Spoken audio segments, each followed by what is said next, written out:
This is FanSpeak, a weekly live show where the fans of comics and its community are our guests.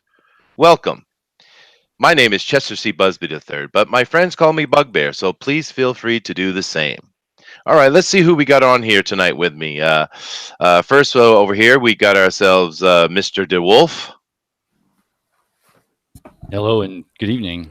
Welcome to FanSpeak. All right, and we have Denali on here with us as well. Aloha. Welcome aboard. And we got Humphrey Bear as well. Say hello, Humphrey. Hello, can you hear me? Oh, yeah, we hear you just fine. Okay. Hello. All right, and we have the amazing Pope Fire on here as well. Why don't you say hello to everybody? Greetings. All right. And next we have, of course, a new guest with us tonight, but everyone, a lot of people should know who he is. We have Pixel Trader. Hey, it's good to be here. All right. We also have from way, way down on the bottom of the planet in a very chilly place called New Zealand, Booster. Hey, lads, how we doing? All right. And next to him over in Australia, we have Beowulf. How's it going? All right. We also have a new guest on here tonight. I hope we'll be able to hear him. We have William with us. How you doing, William? Good, sir. You? I am doing great. It's nice to hear from you. How's my microphone sound? It sounds great. I think I can hear you fine. How's everybody else? It sounds good here, so it's good to have you on, William. Excellent, Okay, excellent. All right. Well, first thing we want to do, since we have some new guests on here tonight, we want to do the same thing we do every night and ask them what brought you to this community. So let's go ahead and start with Pixel Trader. He's a new guest tonight. So tell us what brought you here.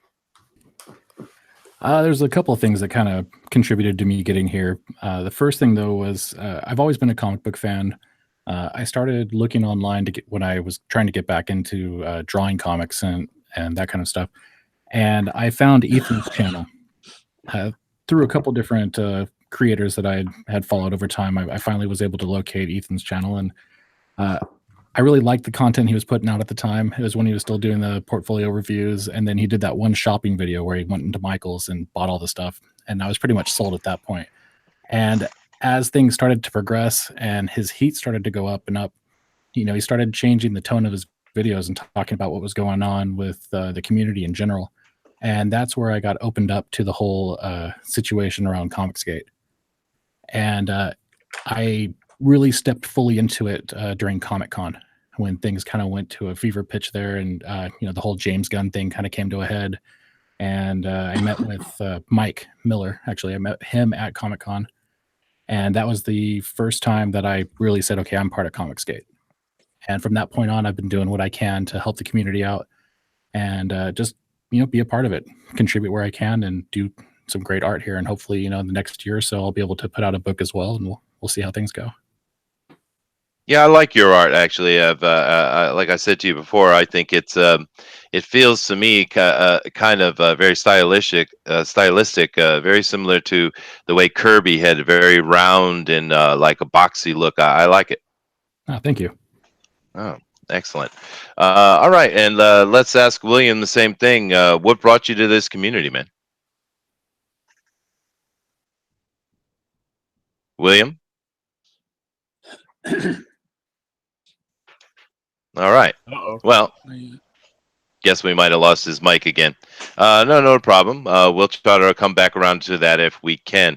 What we want to do first, and one of the things I want to do on this show is to be able to kind of create a digest of news that's gone on through the week involving comics and such, which is a daunting task unto itself because there seems to be a never-ending stream of actual news that goes on about comic books. You kind of be surprised. But this week we do want to talk about a few things that are going on, and we'll go ahead and get our fans' opinions here. Now,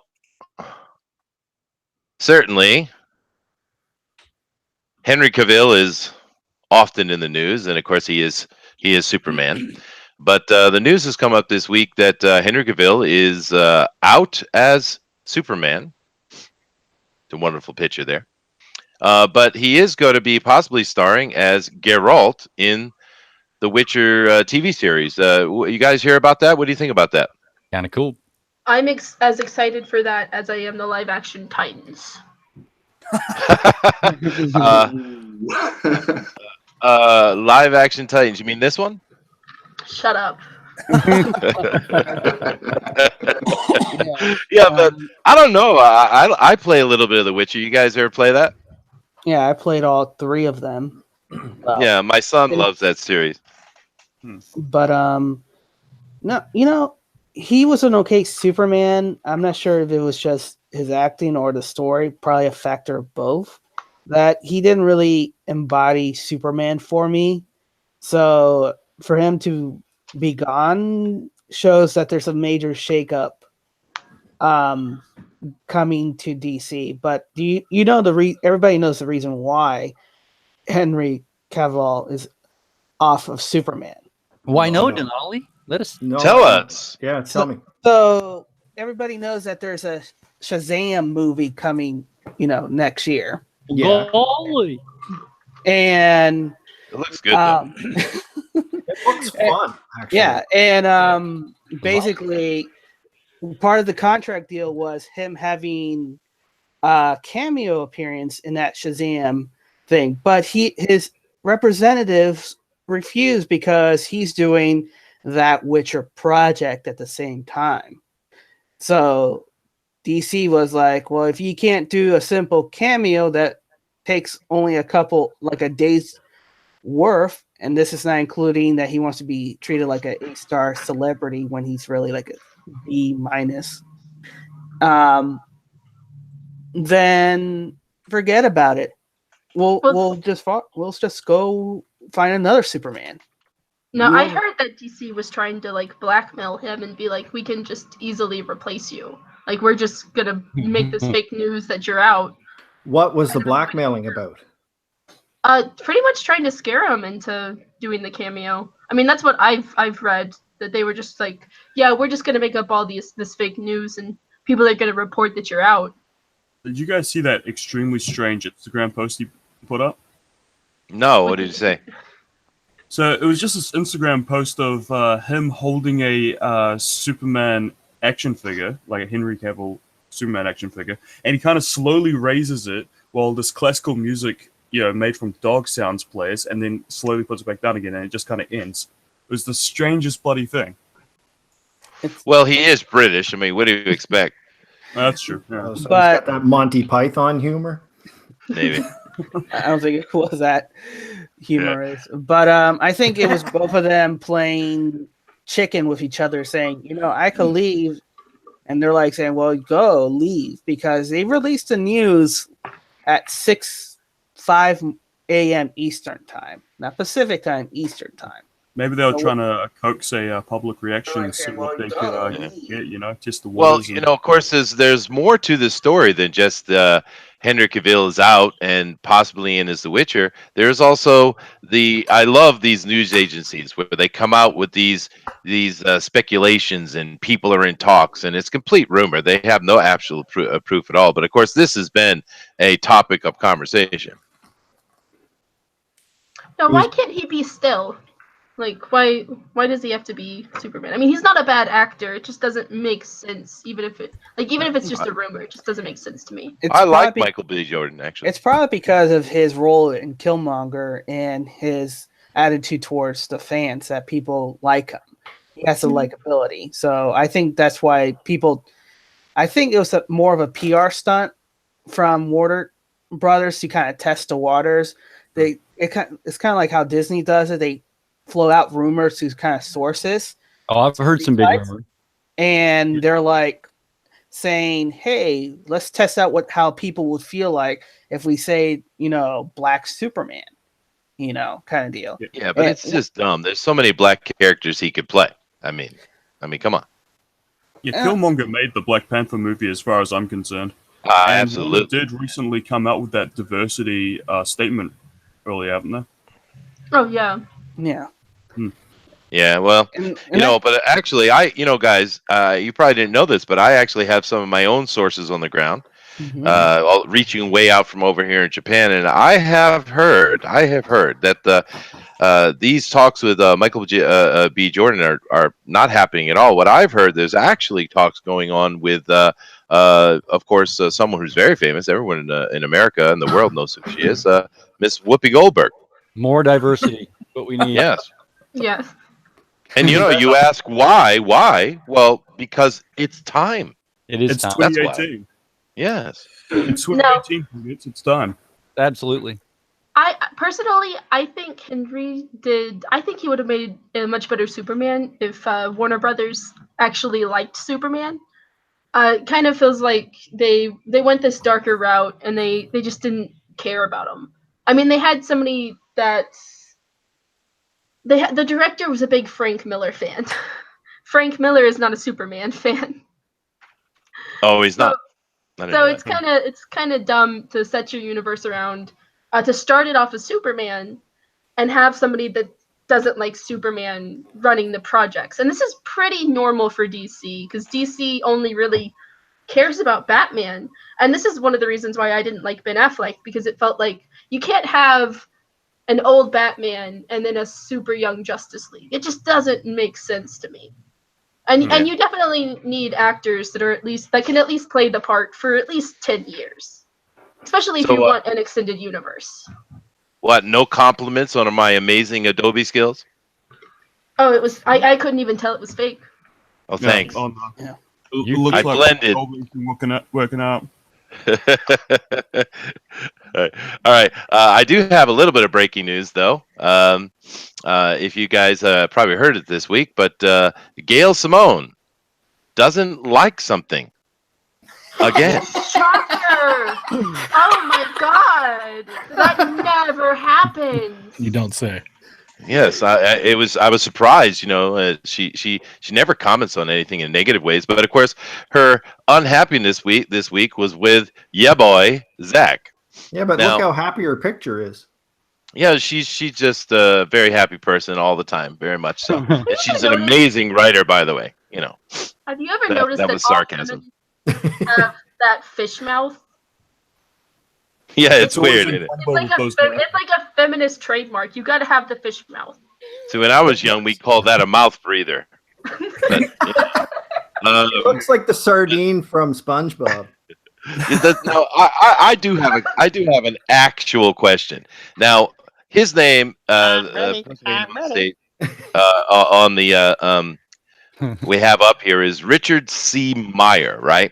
But people call him Zach. Anybody know exactly what the deal with that is? I mean, Booster, do you want to explain that one? I actually know that one. Your boy Zach got his name because people thought they were being clever and they thought they doxed him. And they doxed his name as Zach, and he just kind of rolled with it and introduced himself in every video as, hey, it's your boy Zach. It's been going on ever since. Oh my goodness. Does the comedy not continue getting better and better every time I hear about someone wanting to harass or dox or hurt these people? It's never-ending comedy. And it's kind of funny because this happened towards when he first started, before he even announced Jawbreaker and all that stuff, just when he was just doing those reviews. Wow. So he was getting dogpiled for months. And he was. Yeah. And he just got amped up like 11 once he said, I'm going to do this comic called Jawbreakers. So, William, how's your mic doing?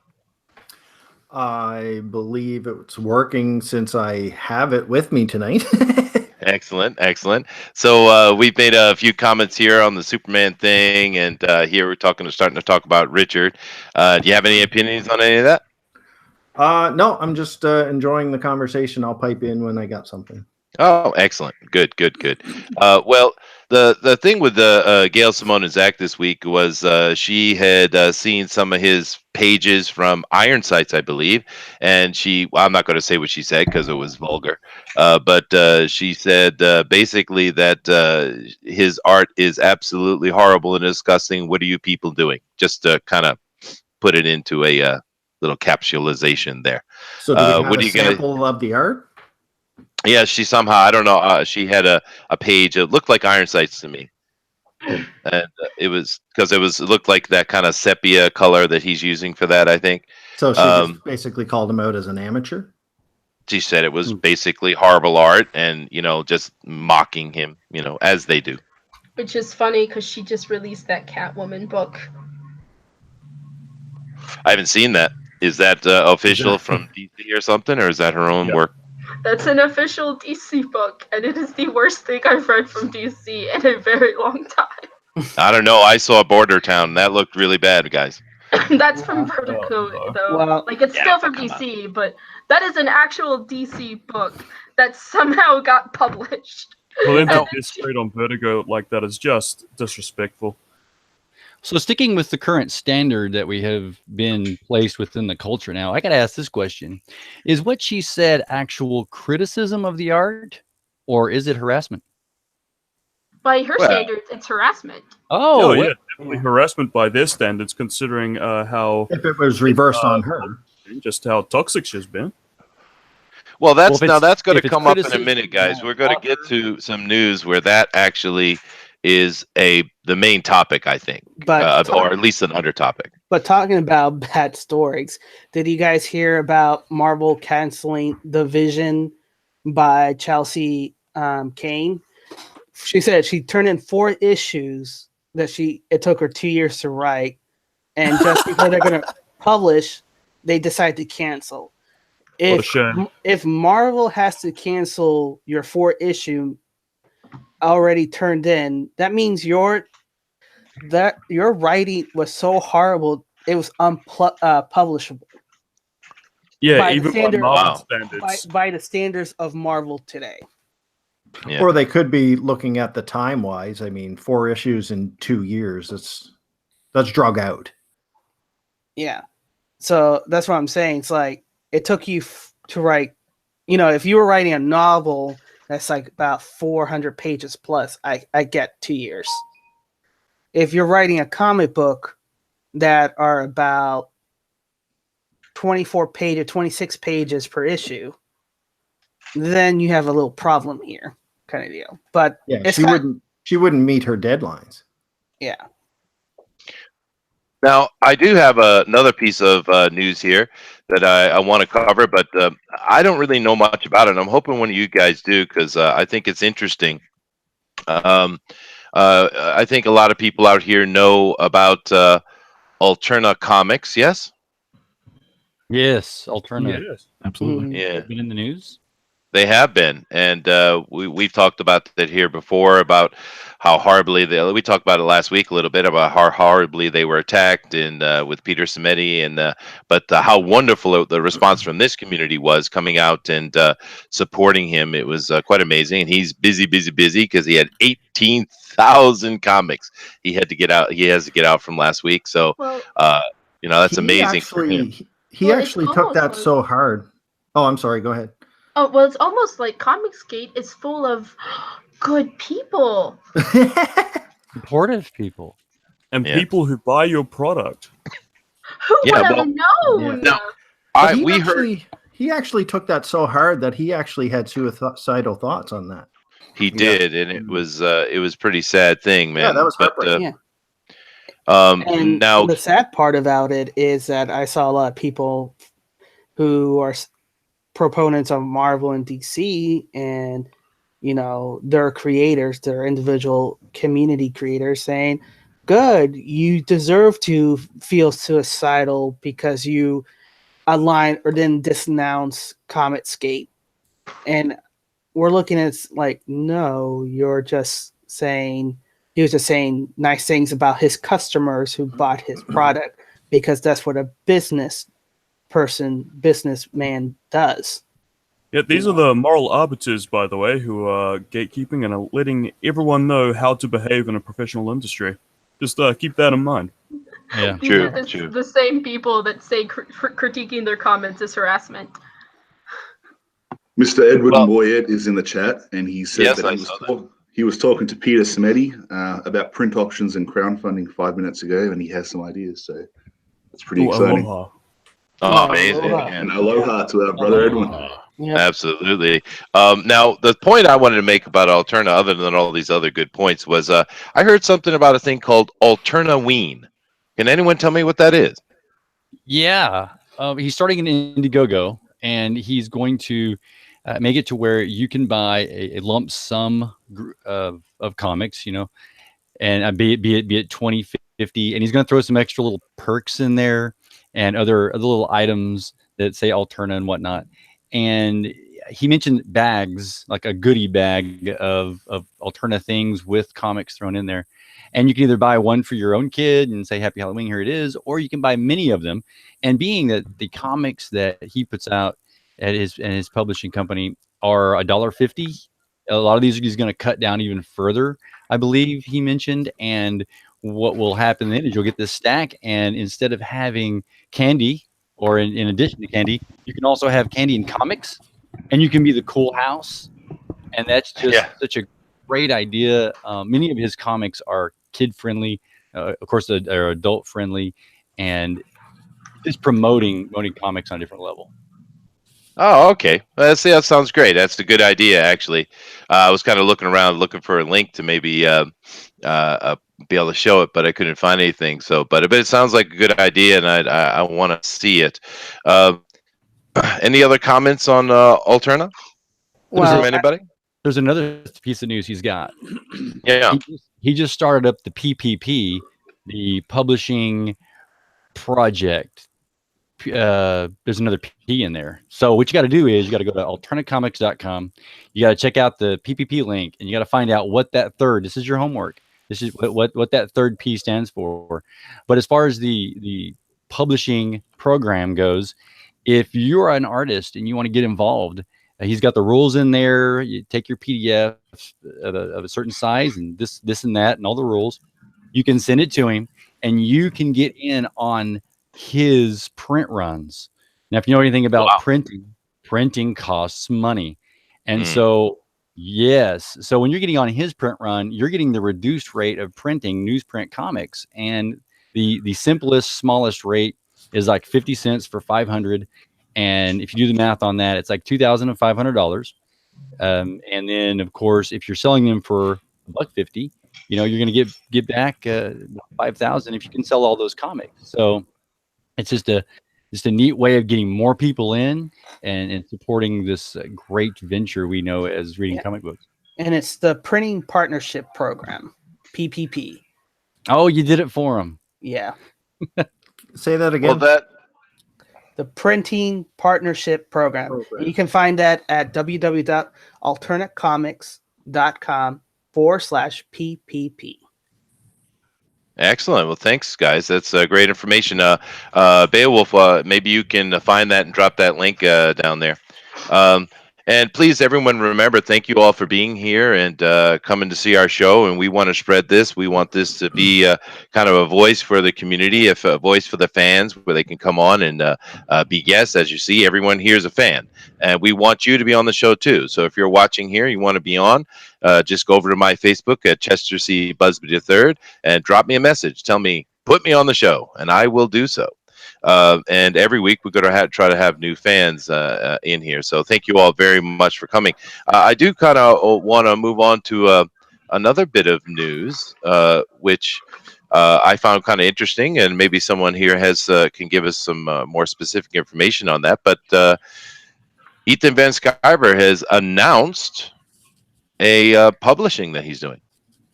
I think he's calling it what? All Caps? All Caps Comics. Yeah.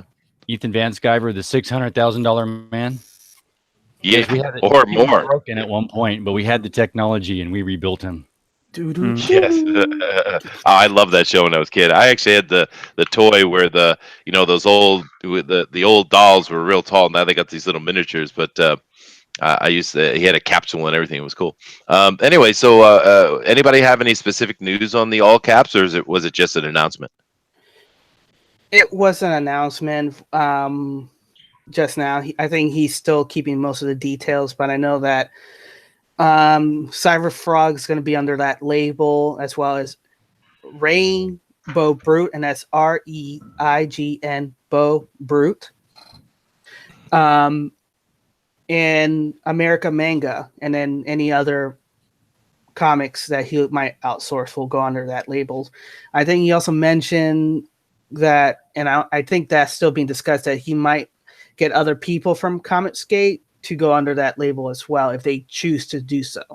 So it's not required. There's no obligations. It's just him saying, if you're good enough for my standards, you're welcome to go under my label if you choose to do so. You know what surprises me most about that is he announced that so soon. For some reason, I had it in my head that he wouldn't have released that news for about a year or two. Oh, really? Yeah. I think he felt pressured because a lot of people in every stream is saying, when are you going to do your thing? Because a lot of people, I feel, is thinking more about distributions. Like, the Indiegogos are great, but how are you going to get more people to look at your comics when you're paying like bottom entry about $25? Yeah, it's going to be hard to keep that up. And it's a strategic move too. I mean, you're looking at somebody that's going to be starting a business and funneling the funds and stuff through that more than likely. And so he's, the tax implications and certain things like that for producing these books, it's a lot better to have a business entity set up for that to be able to funnel all that through. So I imagine this is partially him protecting himself. So wasn't he talking with Mitch about having a partnership with him at one point? Like, didn't they have little business meetings? Is that a thing? They had business meetings. I'm not sure if it was just forming of a company or if they were forming about a distribution center network. Because I think me and Todd touched about it because they did that in Arkansas.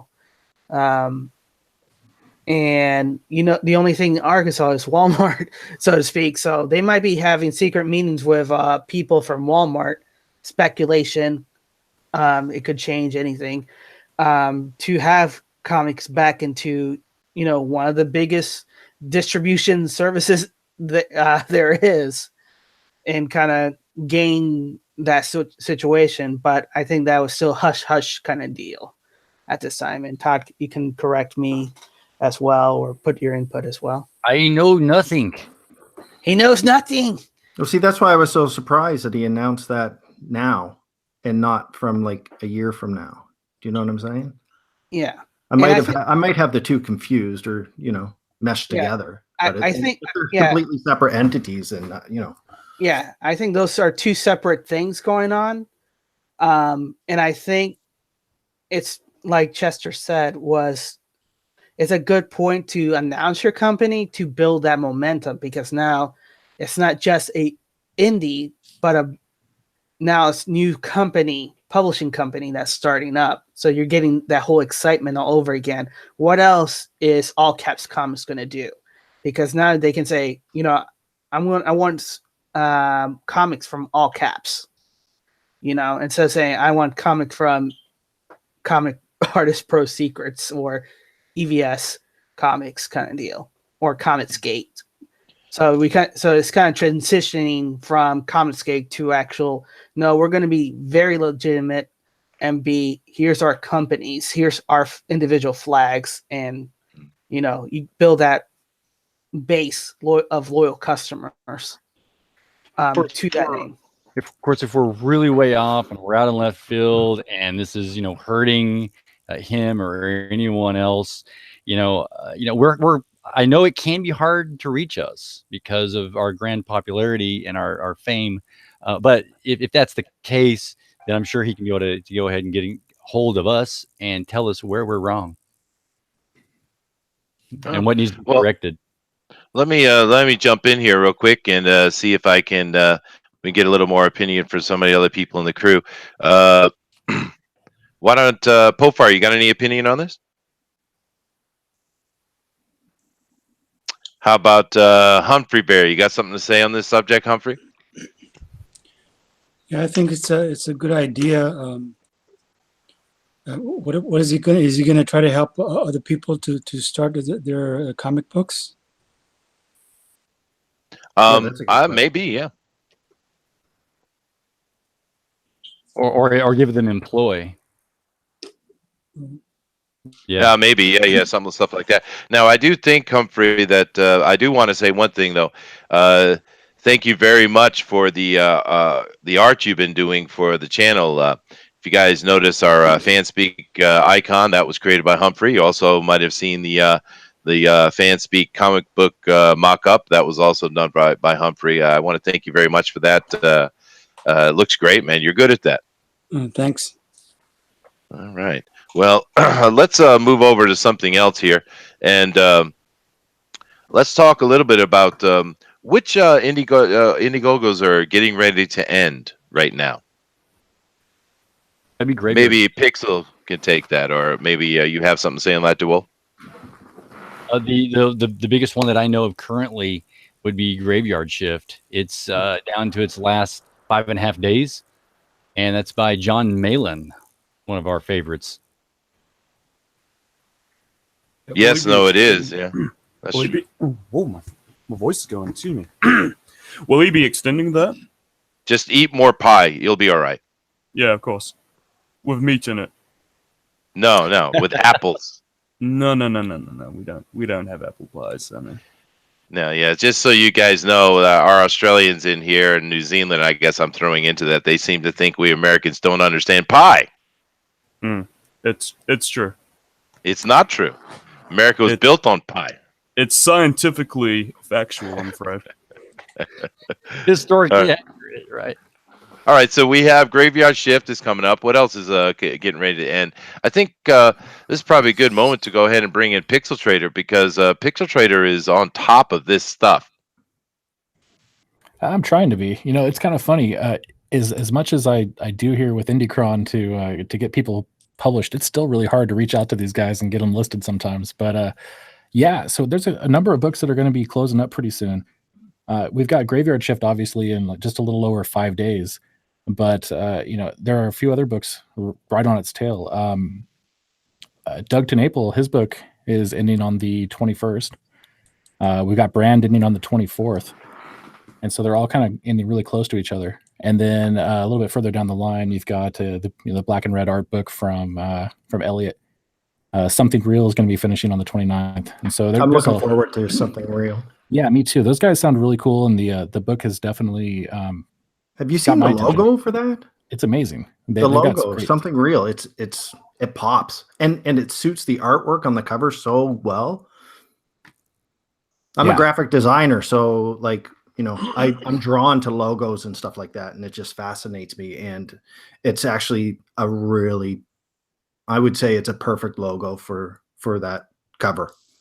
Yeah, that was one of the first things I noticed too. And I'm kind of from the same background as well. And when I saw that, you know, a lot of times some of these books, they go out and they go grab a font. They don't do anything else with it. This has definitely had some time put into it for sure. Well, as you see up here on the screen, I put up Pixel Trader's IndieCron. Why don't you go ahead and tell us a little bit about this and what you're doing with this, so the people can check it out. And Bale will please drop a link in the chat for IndieCron. I think this is an amazing thing it's doing this, and it's going to bring us into one of our main topics tonight, which is talking about solutions. Last week, we went with some concerns we had and some things we'd like to see change. And the big win on that was that we all want to support these comics that are coming out. We want to put our money toward them, but we're just getting so many Indiegogos one after the other that it's very hard to keep up. And I understand all these creators want to get in and they want to hit it while they feel it's hot, and I get that. But it would be really good if we could organize ourselves a little bit and make it a little easier for the bulk of us to be able to back as many projects as we can. And I think Pixel Trader has got an amazing thing going on here, and I think it could be a very useful thing. So, Pixel, why don't you go ahead and tell us about the site and tell us about some of your ideas on that. Sure. Actually, the first thing I'd like you to do is go ahead and scroll down to the bottom of the page, because I think that's where we really need to focus the most. Okay. There are a lot of indie books out here that are, like you said, stepping in and trying to get a lot of attention, but they just don't have the voice that a lot of these other guys have. And so what I've been trying to do, and actually let me step back even further. IndieCron was originally something that started as a spreadsheet.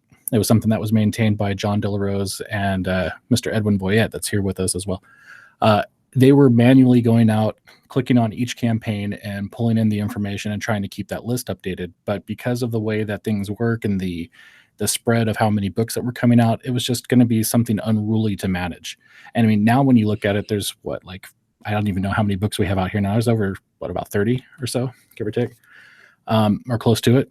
So we've reached a situation where we needed to have something a little more automated. And so I took a look at their list and I said, I can do something better with this. Let me go for it. And so I stepped in, threw something together as a prototype, and published it. And it immediately started picking up. And people started hitting me up over Twitter. Hey, we'd like to be able to, be on that list. How do we do it? And people still actually hit up John for it. And he's like, oh, no, I don't do that anymore. Go talk to Pixel. So over time, it's grown and it's got a little more momentum. And what I really want to do with this site eventually, and I'm going to, ask the fans here as well, what do you want to see on a site like this? We have a community of people that are coming out to, buy books and learn more about these creators, but I want to build something a little more encompassing that can give you more information and be more of a resource for others. So, please, if you have any feedback about the site, offer it up. A lot of these books out here could use some help. Anchor Face launched just a little while back. Really fantastic art. It's really, really quirky, but they haven't really got a whole lot of exposure yet. Some of the other ones, like Asami, Children of Rusu, another really good-looking book that's just now starting to get a little bit of traction. But these guys, they're sitting down here at the bottom just waving their arms saying, hey, come check me out. And I think they really deserve some attention. And so I want to build a way for them to be able to get their faces in front of more people. And it may be that at some point I break off part of the website and make it a little bit easier for the smaller campaigns to get a little more attention. I'm just not quite sure how far we're going to go yet. But yeah, see Jerry down here, he's at the bottom of the list right here. He's in chat talking to us. Hey. Yeah. So how come he's at the bottom of the list and not at the top of the list? Yeah, we're going to have to get him up there. If you want him to Can you guys hear me? Yeah, we can hear you, Sketch. Yeah, we can hear you. What's up, Sketch? Oh, it's Sketch. Hey, man. How you guys doing? Everybody okay? Yeah. Doing well, man. Sorry about that. I thought I had put it on for next week, but that was my mistake. Glad to have you here, man. Small miscommunication, not a problem. I just wanted to touch on the last subject 1 second. Yeah, go ahead, man. Okay, now when EVS said that he was doing caps lock, he said something very specific and very special. He said, I would cut in anyone that, within certain parameters for 2%. But with me, you have distribution with Diamond. Oh, yeah. Yeah. Wow. That's true. Yeah. Yeah. Good point. That's like the business, the point, the opening for distribution to Diamond. And Diamond is a cartel, like the De Beers Diamond cartel. It just controls how much goes where, right? If you study, what is supply and demand and why diamonds in the old days, only diamonds were released according to the number of marriages, right? That's why diamonds were such a rare thing. They had the cartel on the mines, and they only released as many diamonds as people were married in the world a year, and kept them rare, kept the supply low and the demand high and the price high, right? Now, through controlling the market, the diamond distribution cartel does the same thing, right? But instead of controlling the market by controlling by holding back the supply, it's forcing supply, right? So if you want to sell their diamond books, you have to accept these large amounts of books that you don't want, and that's where it gets iffy, right? But having a direct that's what's line killing to the them, stores, yeah.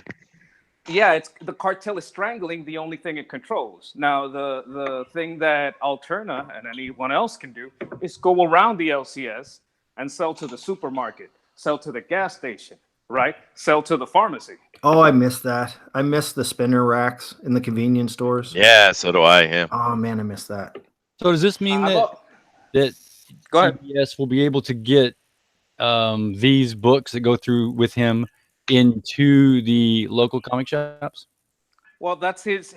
That's how he's trying to, give a saving grace to the local comic shops. Because Now, that's what Diamond does. That's what Diamond does. Now he is doing more for the local comic shops than Marvel and DC are doing.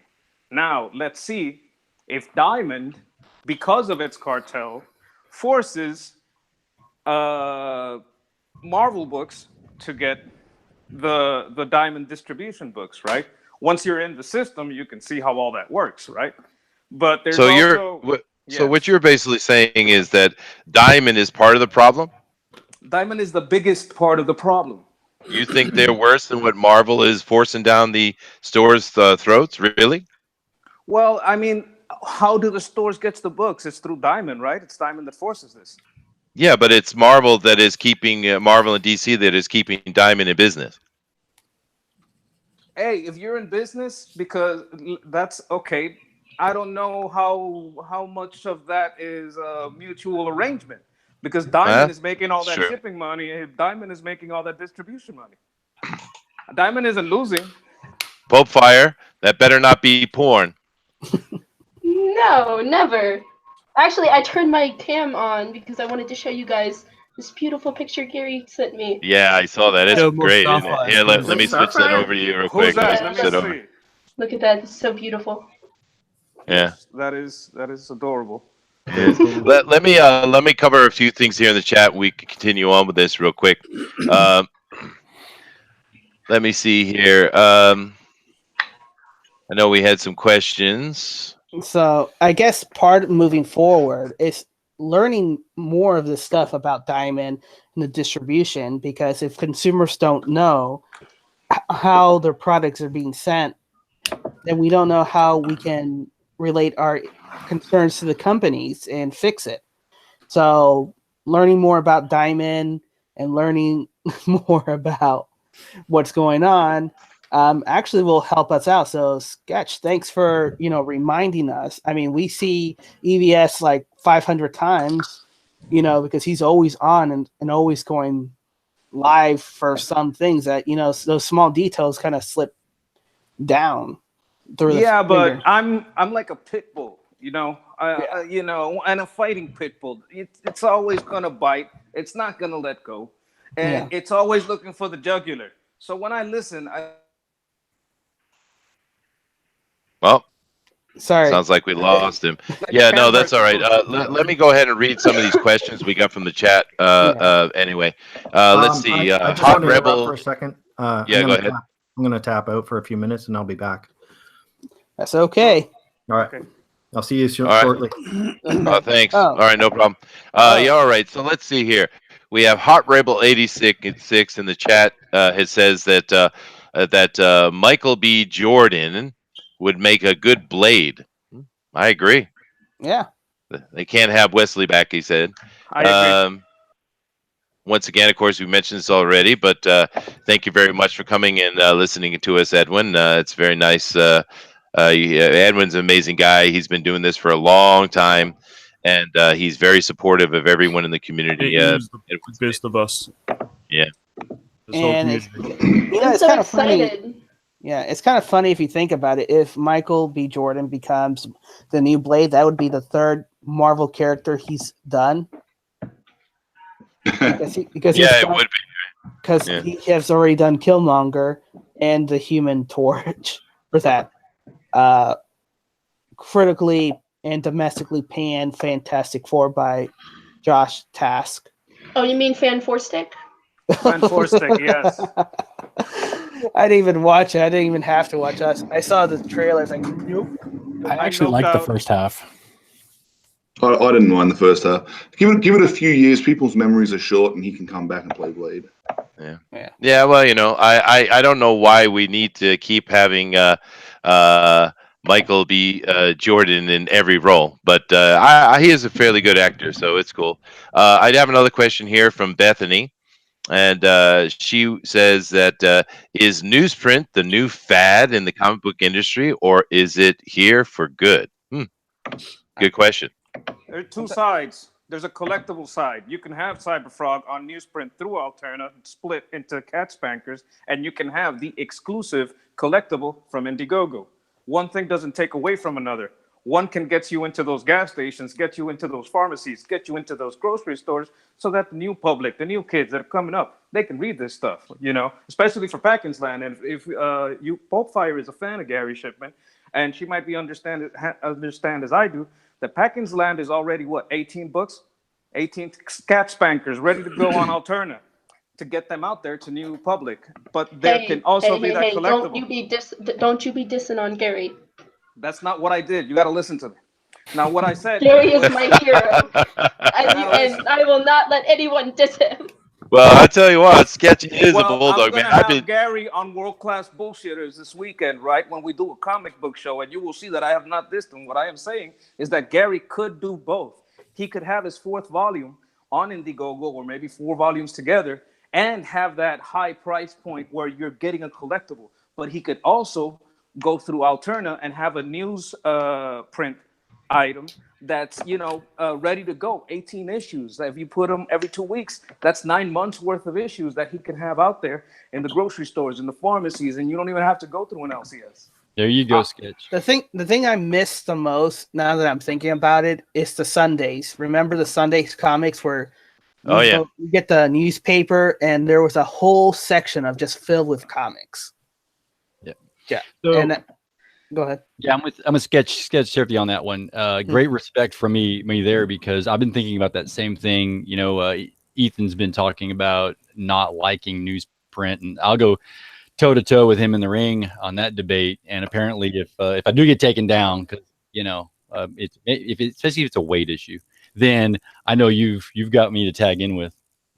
Yeah, I mean, like I said, there's a two-sided coin. If you're thinking either or, yes, that high price point is going to be more valuable. But if you're talking about just getting your product out there, number one, through newsprint, through Alterna, I don't think Alterna is exclusive to Diamond distribution, although I do think it has access to Diamond distribution, right? So you have, you know, just as far as that low price point category, you would still have access to the LCSs through Diamond, if I'm not mistaken. But you would also have access through Alterna directly to large chains of supermarkets, pharmacies, gas stations, where kids can just grab a cheap book and say, Mom, I want this. It looks cool. And they start reading, because reading is important. These kids don't read. Yeah. Hey, Booster, you got something on that? Yeah, I was wondering about the newsprint thing. Is it possible to have both as an option? Like give the customer the choice to buy either a newsprint edition or a more traditional edition of a comic, so they can either opt in for like a cheaper version or a one with more quality to it? Well, no, like you can't do that, because that's 2 different print runs. Yeah. All right. And another thing too that Ethan's brought up is, do you really want to try to see Mike Miller and Malin, you know, John Malin, see them with their artistic style, with the precision that they can do, you know, all of their penciling and inking and stuff. And it's just amazing artwork. You can't put that on newsprint. It's just not high quality. So you really need a high quality book, and then something else that you can come out that's quicker and cheaper and easier. And another thing I think you could do, though, certain characters, certain worlds where you have maybe some side characters and throw out something that has like tadpoles, right? And then later on, the tadpoles can show up in Cyberfrog because you put them out on this newsprint. Hey, what do you guys think about Ethan being very against newsprint? I think he'll change his mind. Yeah, I mean, it's his choice. But go ahead. I think he'll change his mind. That's what personally, I think he'll change his mind, because let's be honest, you want the newsprint could be the marketing edition, right? This is not a collectible, and you don't go to newsprint till your Indiegogo is completely funded, done, and printed, right? Once that Indiegogo is over, once Cyberfrog is over, like super over, then you can split it into a newsprint edition for the new customers, right?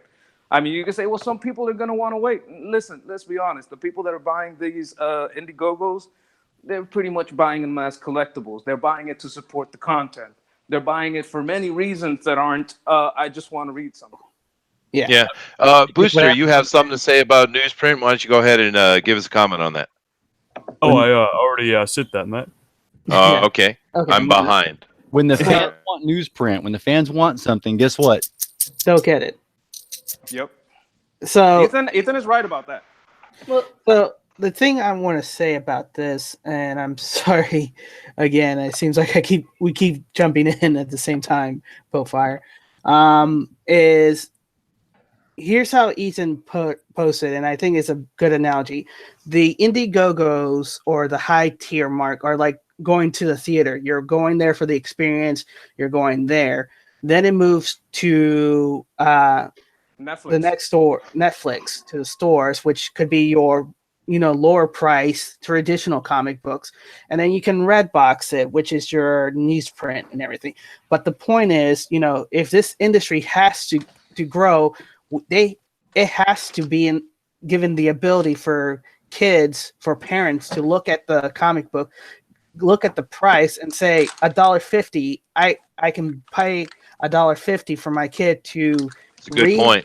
read this, tear it up, because they don't want to spend 5, 6, 10, 25 bucks tearing up a comic, which their kids will, ultimately trash. But the point is getting that comic to kids' hands. Give them And a quick hit, and then they'll go to the Yeah. comic dealer. Exactly. Hey guys, let me interject here real quick. Everybody in the chat, if you want to have questions, please feel free to ask and stuff. But do me a favor and please at them to either Beowulf, who is moderating for us, or at them to me so we can see them clearly.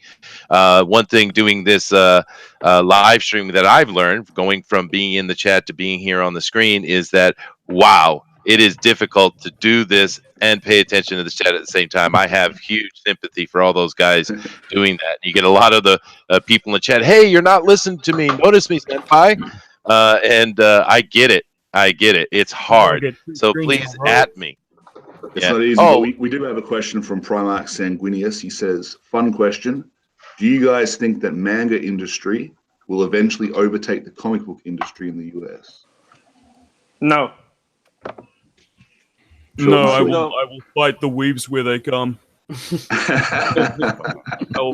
think it's not a zero-sum game. I think there's space for everything, and the comic books can be a growing industry, not a shrinking industry. So there's going to be space for manga comics, and there's going to be space for regular comics, and it's just going to keep growing if it keeps going, if it's done right.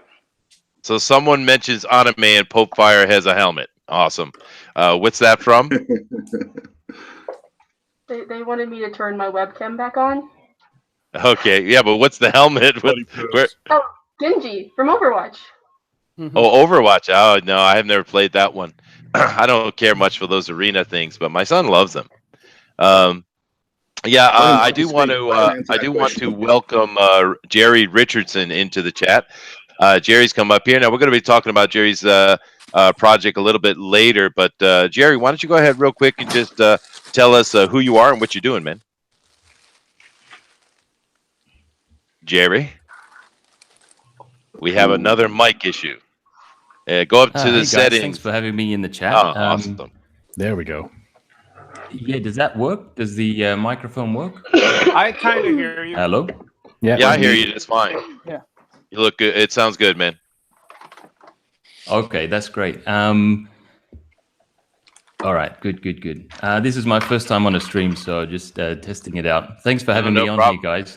First time for a lot of people, man. Yeah, I've got Anchor Face up on Indiegogo at the moment. It's the one at the bottom of the list, but So, well, tell us about it. What is Anchor Face? I got it up here on the screen so everybody can look at it. He has the power of an anchor.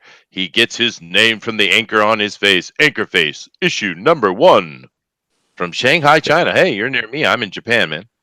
Oh, nice. Yeah. So, Anchor Face, I've been working on this comic book for about 2 years now. Slowly chipping away. I'm working full time, so any free time I get, I'll put into this comic book.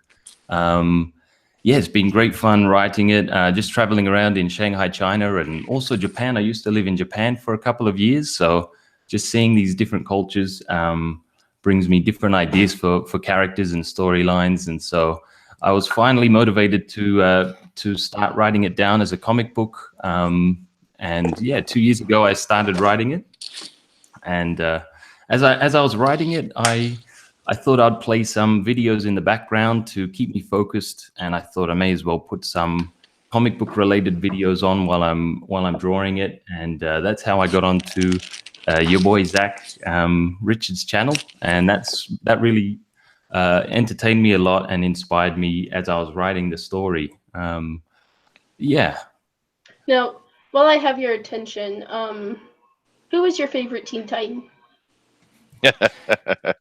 My favorite Going on Titan. to the trap. Robin. Careful. Don't get it wrong, man. Don't get it wrong. Yeah, they're Your careful. life is in your hands, man. Oh, you're gonna have to help me out, guys. No, but just tell me your favorite Teen Titan. There's no wrong answers. Just say Robin. Trust me. Yeah, or Raven. Okay. Well, did he say Raven? I know. Some wrong answers. Not yet. All right, I'm going to say Raven. Am I All right. dead? Well, I'm muting that. Okay. If you take a look at her icon, man, she is the #1 Starfire fan in the world, on many planets, I would say. Yes, I will never forget that. I actually was voted like the #1 Starfire fan, so it's a really sad life I live. Yeah, I'm not the #1 anything. You're lucky. All right, well, well, guys, since we have an actual creator on this. Well, yeah, there's that. But since we have a creator on the show for the first time, which is something we want to have a single pro on and ask them questions, why don't we go ahead and ask him a bunch of questions since we have him here? I guess my first question will be, I guess you've been drawing for a while, but other than your own character, who is your favorite character to draw? Favorite character to draw? Other than my own, I don't draw too many other characters, really. Yeah, just my own, I guess. Oh, okay. All right. Yeah. Well, that's cool. You're Anybody gonna have have any? Yeah. Sorry. Go ahead, Pope. I know Pixel's favorite character to draw. Well, I was just about to say that he's going to have to learn how to draw Starfire because I'm pretty sure that's a request coming up pretty soon. Yeah, there you go. There you go. I'll start practicing. If you draw a good Starfire, you have a fan for life. Great. All right, I'm practicing straight away. Yeah. You got any questions for him, Mr. DeWolf? No. Thank you. Okay. How about you, Denali? You got some questions for our artist here? So, what is Anchorface all about? So Anchorface, it's following the main character who is Anchorface. He has the powers of an anchor, and it's following him as he travels around the world in search of his old team members. And as he's searching for his old team members, he gets mixed up in different adventures, exploring exotic locations and some crazy mythical monsters in a sort of a contemporary context, and trying to bring some mystery back into some of the contemporary context that we live in, and some of the old mythologies, bringing them back into a contemporary context as well. So could you maybe give a little bit more information on what exactly is the power of an anchor?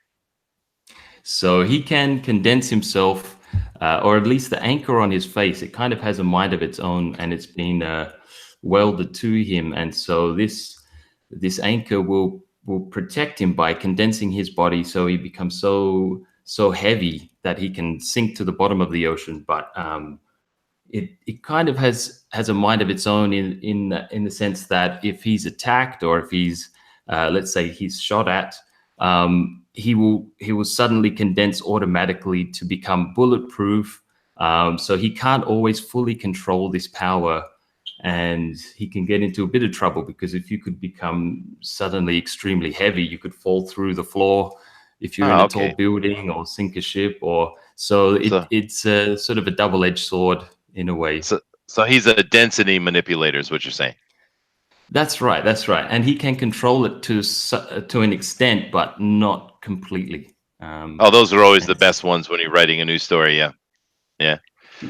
So I mean, even if he gets too deep in the water pressure, if it becomes too strong, the anchor won't allow him to float back up, because if he was to take the power off, he would be crushed by the pressure of the water. So he can get himself into a bit of trouble. So is he able to breathe underwater as well, or? He's able to breathe underwater. Yeah. Okay. Oh, that's handy. And how many pages is this comic book? At the moment, it's 26 pages. And I noticed on Indiegogo that some of the other projects are a little bit bigger than that. So now that it's complete, I'm actually going through and redrawing some of the pages to increase the quality of it. And I'm adding a few pages along the way. So I've made a new commitment on Indiegogo to up it to 32 pages. And we'll see how we go. It may even be more than that. So 32 is the aim. Awesome. Could you show us some more of Anchor Face? Because I feel like when we're looking at your Indiegogo, how can I show them? Well, you could share your screen, of course, and I will go ahead and put you on. I see there's a little bit of art here. I love this little tattoo you got going here with the koi. Yeah. One of the getting things some different we like to do here at FanSpeak is also help out the creators in what we like to see and what makes us click the back, or actually not the back, but the back, the button, So, what catches our eye usually is like the thing where I can flip through some comic book pages on the comic shelf, standing there in the store. So having a few pages there with a bit of the storyline, something catchy that kind of draws me in, where I want to see the next page, but of course you don't have it there. I have to back the comic. When you guys want me in, I'll talk, but I don't have soft questions. That's okay. Yeah. Okay. All right. Let me jump in here real quick. I have a question from the chat. So, Beowulf, why don't you come on here and relay that question for us? Please. Sure. This is another question from Primarch Sanguinius. He wants to know, do you guys prefer characters that you can relate to, like Spider-Man, or characters that you can aspire to be, like Superman? Ooh, that is a good question. I like characters that are orange with red hair. So yes, that's a really great question. I think Pope. There's an obsession going on there. I think. Yeah, Booster, go ahead, man. What do you think about that question? I was going to say, I think there's a great place for both of these kind of characters. More relatable characters make for deeper personal stories, but characters that you can look up to, I think, are better characters for kids, especially. Yeah, that's true. Yeah. Mm-hmm. What do you think, Humphrey? You got an opinion on that? No? How about you, Sketch? Why don't you give us your opinion on that, man? How many pages of sequential art are in your Indiegogo? Because I'm looking here and I'm only seeing like corners of pages, but not pages. Can you have some sequential pages up here? That's for me. Yeah, this next week I'm going to put up some pages. I did have some, but I'm revising some of the pages at the moment, redrawing them actually. But by the end of today, I'll put up some pages on there, some full pages. And can I just quickly ask? Yeah, go ahead, Booster. I was going to say, Jerry, what accent is that, bro? It's driving me nuts. I got to know. It's originally Australian, but I've been living abroad for about 10 years. So I am a quarter New Zealand, though, so... Hey, a little bit of New Zealand. Oh, God, I have to deal with more New Zealanders. The burden. So, but Sketch, the question that was thrown to you and to all of us is, do you prefer characters that you can relate to like Spider-Man, or characters that you can aspire to be like Superman? I think I can't be like Superman or Spider-Man. One got bit by a radioactive spider, the other is an alien. I could probably be like Batman if I keep at it. I don't know, man. Out of things. Yeah, Pope Fire might be able to dig up a radioactive spider for you, man. She's pretty resourceful. I'm watching out for them wallets. That's what I watch out for.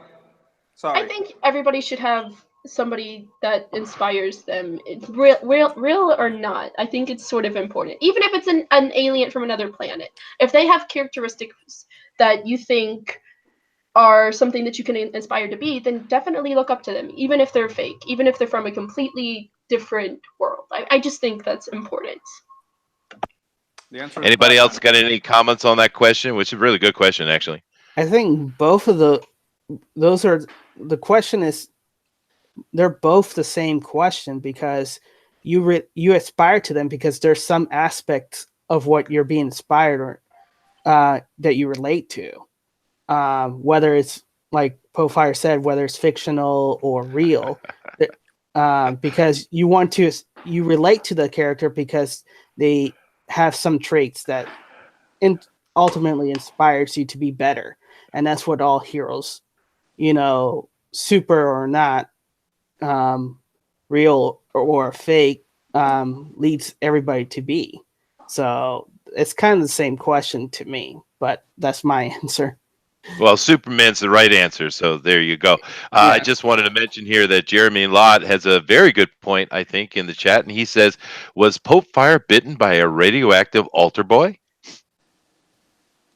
That sounds kind of dirty. Oh, I like it. Oh goodness! No comment from Pope Fire. Zero comment. All right, cool. Can I ask some real I'm questions? sorry, I was doing something real quick. No, I just we had a comment here from the chat for you, and it's from Jeremy Lott, and he says, "Was Pope Fire bitten by a radioactive altar boy?" What? No. Yeah, just show us real slow with it. Okay. Oh dear. You behave Now, yourself. anyway, sketch. You said you had a real question. I think that was a real question, but go ahead, man. Okay, how are you gonna do this with a $500 fixed goal? I don't know how you're gonna be able to distribute all this and get it printed. That's one question. Two, where have you been printed before? I want to see if you got like a rep as a writer. I'm looking for Jerry Richardson over here on Wikipedia. New details. Panthers owner. I don't think there's that one. You don't own the Panthers, do you? Carolina Panthers? I don't think so. So no, I don't own the Panthers. So no, you're this in is my Shanghai? first comic book. I said the. Yeah, go ahead, man. No, this is my first comic book. Everywhere. I'm looking for Big Claymore everywhere, so I'm not gonna come Yeah, at you yeah. So soft. I mean, I set the goal at 500. I'm not coming in with this. No problem. I set the limit at 500, which was the minimum, because I'm not coming to this as a pro. This is my first book, so I am looking to build an audience. And living in China, we don't have YouTube or Twitter or Facebook or Instagram. So I've been using the Chinese systems over here, the Weixin and the Weibo, and so I set up a Twitter because of this comic book. I set up a Facebook because of this comic book. So. I really am starting to build up that audience from scratch. So I'm not expecting too much from this, but it is motivating me to make my work better. And yeah, I'm understand that a fixed goal is so that you can establish a minimum amount of cash for distribution and printing? I understand that, but for me, this is a passion project. I don't mind losing a bit of money on this. If I'm only printing enough for that 500 goal, I'll print them and I'll send them off. And, that will get me in the spot where I have the physical copy that originally, before putting it on Indiegogo, my plan was just to print it myself and hop around to the Comic-Cons here in China, the Repop run, the Shanghai Comic-Con. I've already registered and signed up for that. So that's coming up in October. You're completely ready to take on the cost of as many backers as show up if you're willing to operate at a loss. You got that kind of cash. Yeah, no, I if think it's only 500, then it's that's commendable. That's very commendable on your it part. Is. To try to get that They're commendable words. I haven't seen anything printed. I am the pitbull. Oh, come on, Sketch. Yeah, I know you're being a bit aggressive, Sketch. This is a guest. We don't need to be like that. It's been tricked. It's been tricked by DC. It's been tricked by Marvel. There's a lot of B. Claymores out there.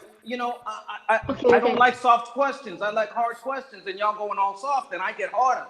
Yeah, but see, I invited him, so I know who he is. That's all right. I'm not worried with the hard questions. I didn't know that part. Because there's a lot of people showing up, and I'm like, I don't know where these people come from. They ain't got the art. I don't know if they got the skills.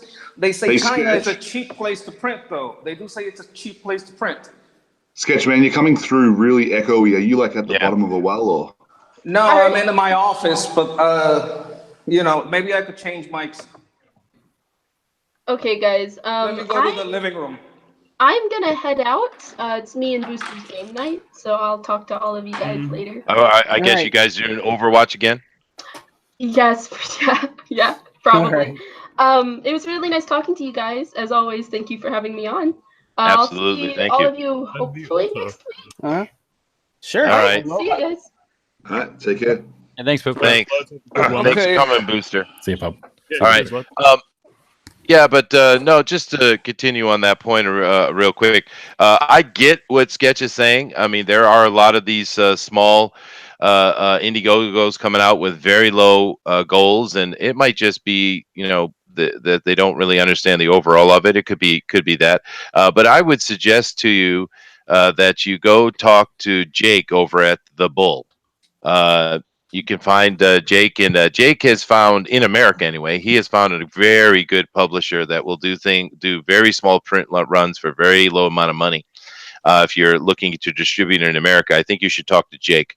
So there are options for small Indiegogo comic successes that can do small runs for a very low amount of money. It is absolutely possible. But I do get what Sketch is saying. But I I spend think we just $500 a month. I spend $500 a month just getting people on shows. I spend $500 a month just backing these projects. To me, $500 is nothing. I could put $500 right now on it. You own the pen. But I mean, the point for me is that if I'm able to complete the 500 goal, I mean, it may go above that, it may not reach that, but I want to come straight back with issue number 2. I just feel a bit silly coming back with issue number 2 if I can't even make that first 500 for the issue number 1. So, I mean, if I was to come back and say, hey guys, I'm back with issue 2, even though I had an unsuccessful first campaign at only 500, I feel a bit silly doing if you that. deliver, so it's successful. at the complete minimum, so that when I do come back with issue 2, people can say, okay, I was thinking about it with issue 1. I can see that was printed, that was sent off. Maybe I'll buy number 2 now. So I want to try to build that momentum starting from the bottom. You misunderstand me. I'm not going to set 500 goal like and you deliver. 10,000. It doesn't matter. Okay, if you only reach 500 but you deliver. That's success to us. We don't like people that don't That's deliver. right, and I see the same thing. Yeah, I see the same thing. I think even if it's only 500, but I send books out, even if I just send out, 50 books or so, at least it's done. At least I can That's say it was success. successful. That's not failure. Campaign. Yeah, that's right. I see it that way. I want to, but the thing is, if I can't even get to the 500, then I feel silly coming back with issue number 2 saying, I'm back, even though I didn't reach my goal last time for number 1. Here's number 2. So that's why I've set it so low. I didn't want to put something like 5,000 or 10,000, especially without that audience. I want to start building that up from the bottom.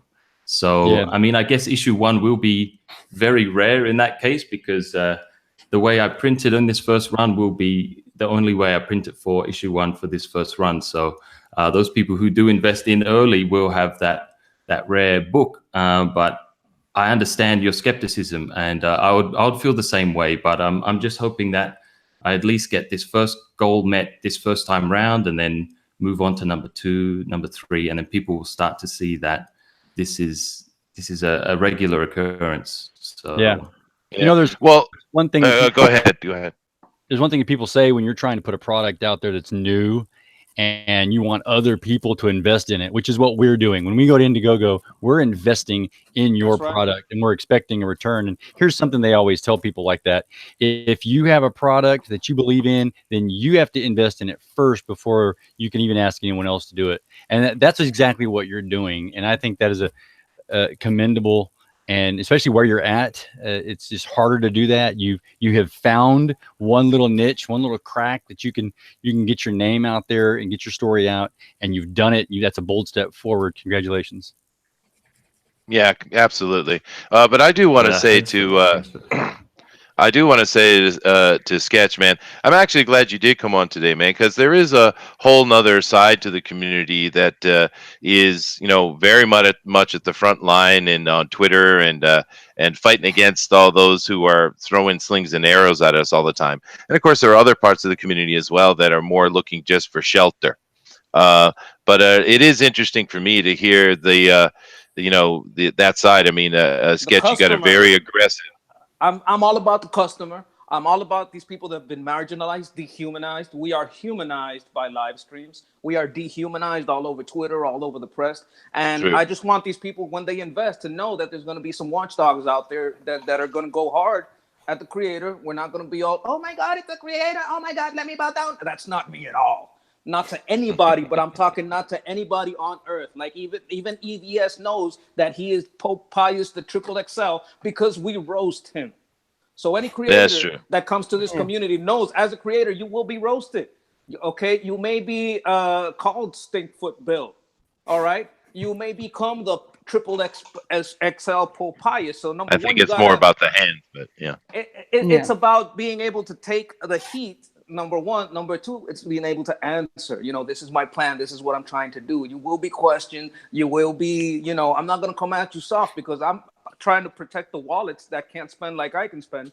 And I'm trying to make sure that they get a return on their investment. Okay, I'm here for the customer, number one, because that's my perspective. I'm not a reviewer. Cool. I'm not a creator. I'm a customer. I protect customers, and that's who I'm here for.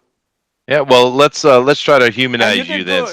You did good. You didn't do bad. You answered the question. You're telling me you might operate at cost as long as you deliver to your, and that's what I want to know. I don't even know if you can do that, but that's what you're claiming. So for now, I'm gonna believe that. You're telling me you're the writer, so maybe you could talk a little bit about the artist and go a little bit that way. I don't know. I don't want to make this like a confrontational thing. Answer a question given. It's been answered. We can move on. Ain't no problem. Ain't no thing. We cool, man. We cool. Well, let me ask you a question, Sketch. Where about in New York or New Jersey are you from, man? I'm from Puerto Rico, and I'm in Puerto Rico. Now I hear the New Yorker or New Jersey in you, man. You've been living over there, I think. No.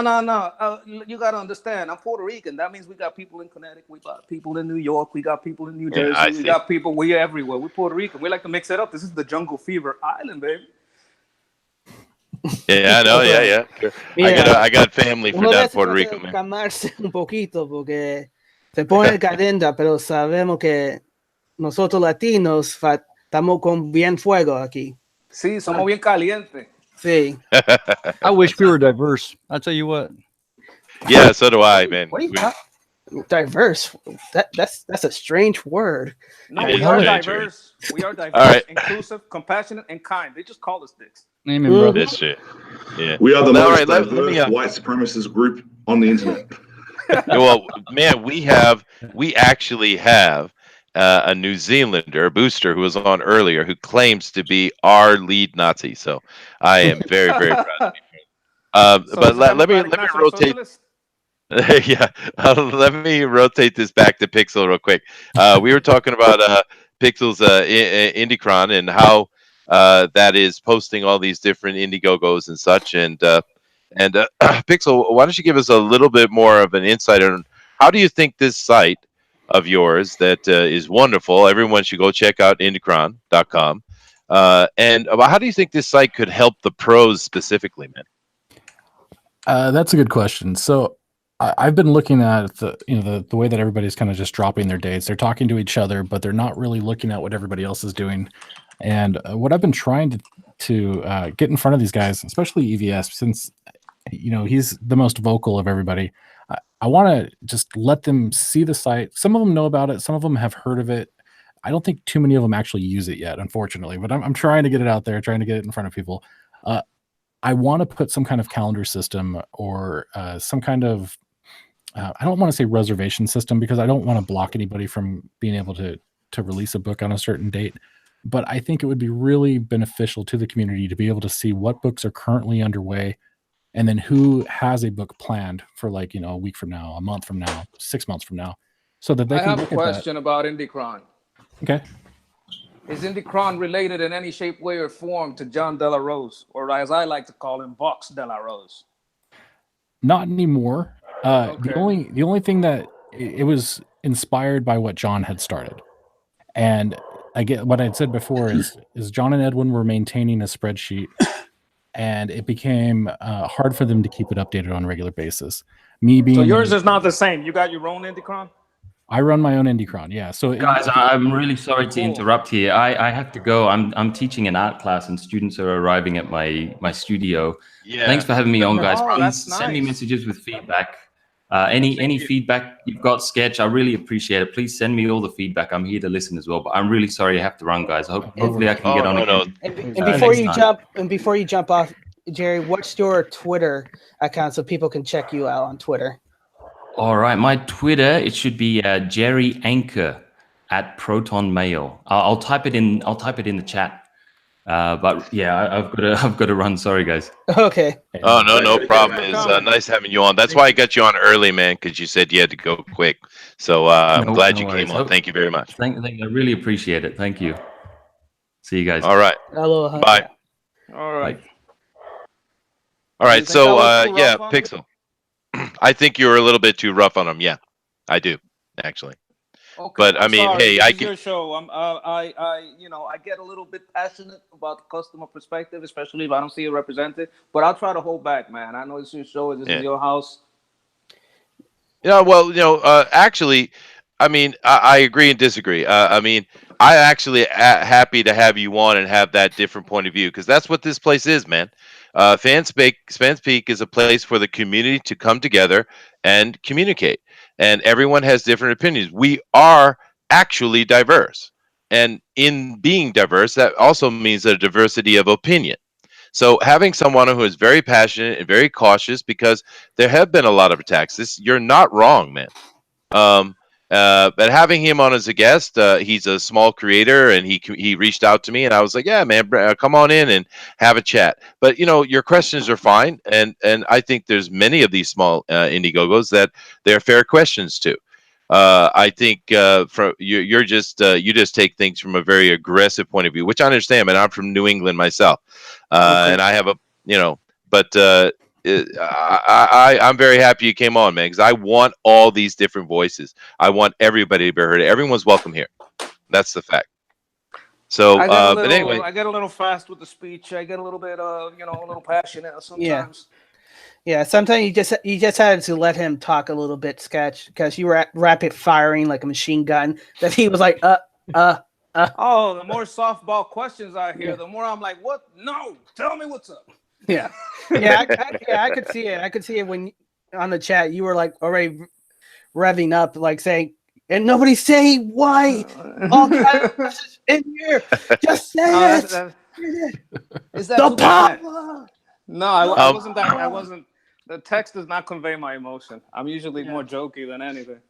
No, we're all cool here. I mean, you can hear me on World Class Bullshitters. I got a couple of shows there. You can hear me on that Umbrella Guy. I've been there a couple of times. I've been over a half a dozen times on A Nerd and Over 30. Now, when you hear me speak, I may be a little passionate, but I'm not screaming at people.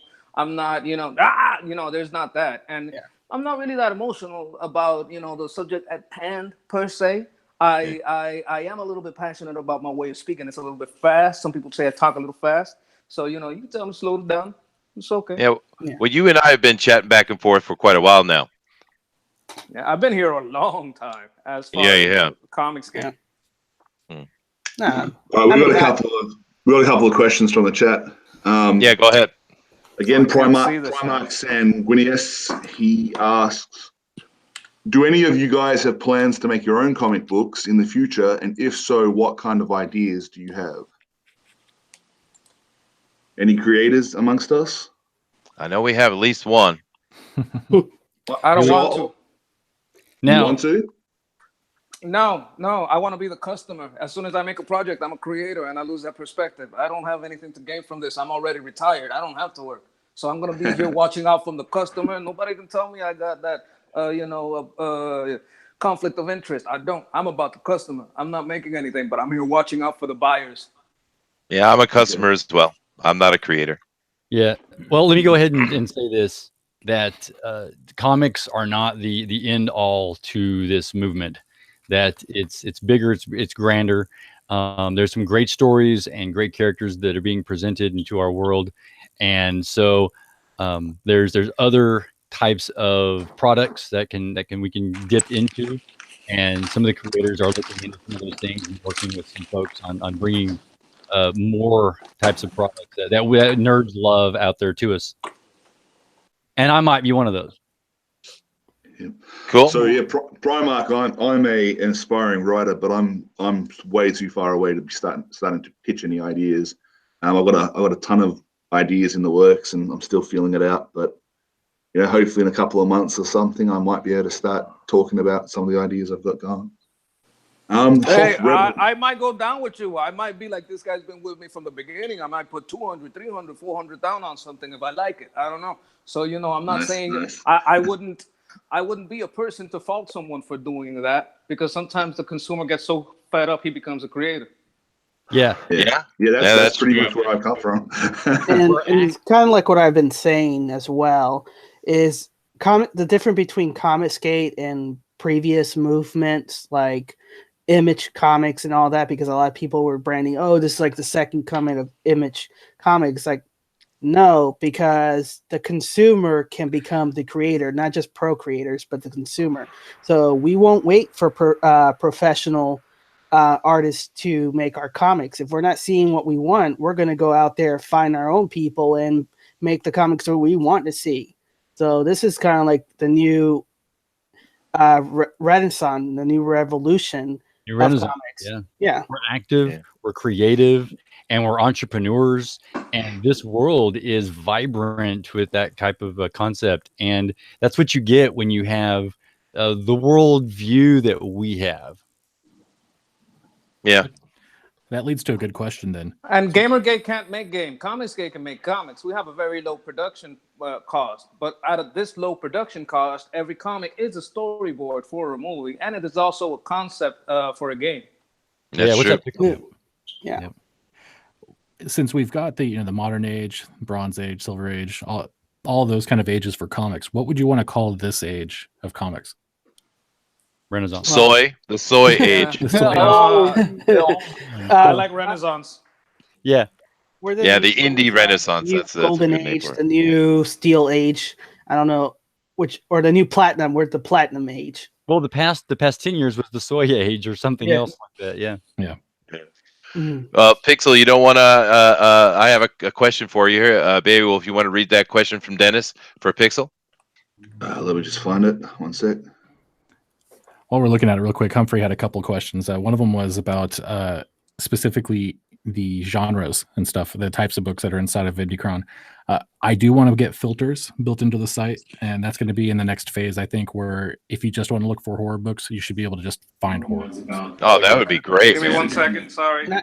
Yeah, no problem. In Pixel, I also had a idea that, where you have next ending, I wish you had like where you can just have it rotating comics, because or newest like newest, like the newest comic and then the comic that's ending, so people can be aware. Agreed. Hey, this is coming up and all that. Yeah, the other problem with that too is if a book is ending within like 2 or 3 days of each other, but they're still 10 days out, the first book to end is going to get 10 days of advertising, whereas the next one is only going to get 2 or 3.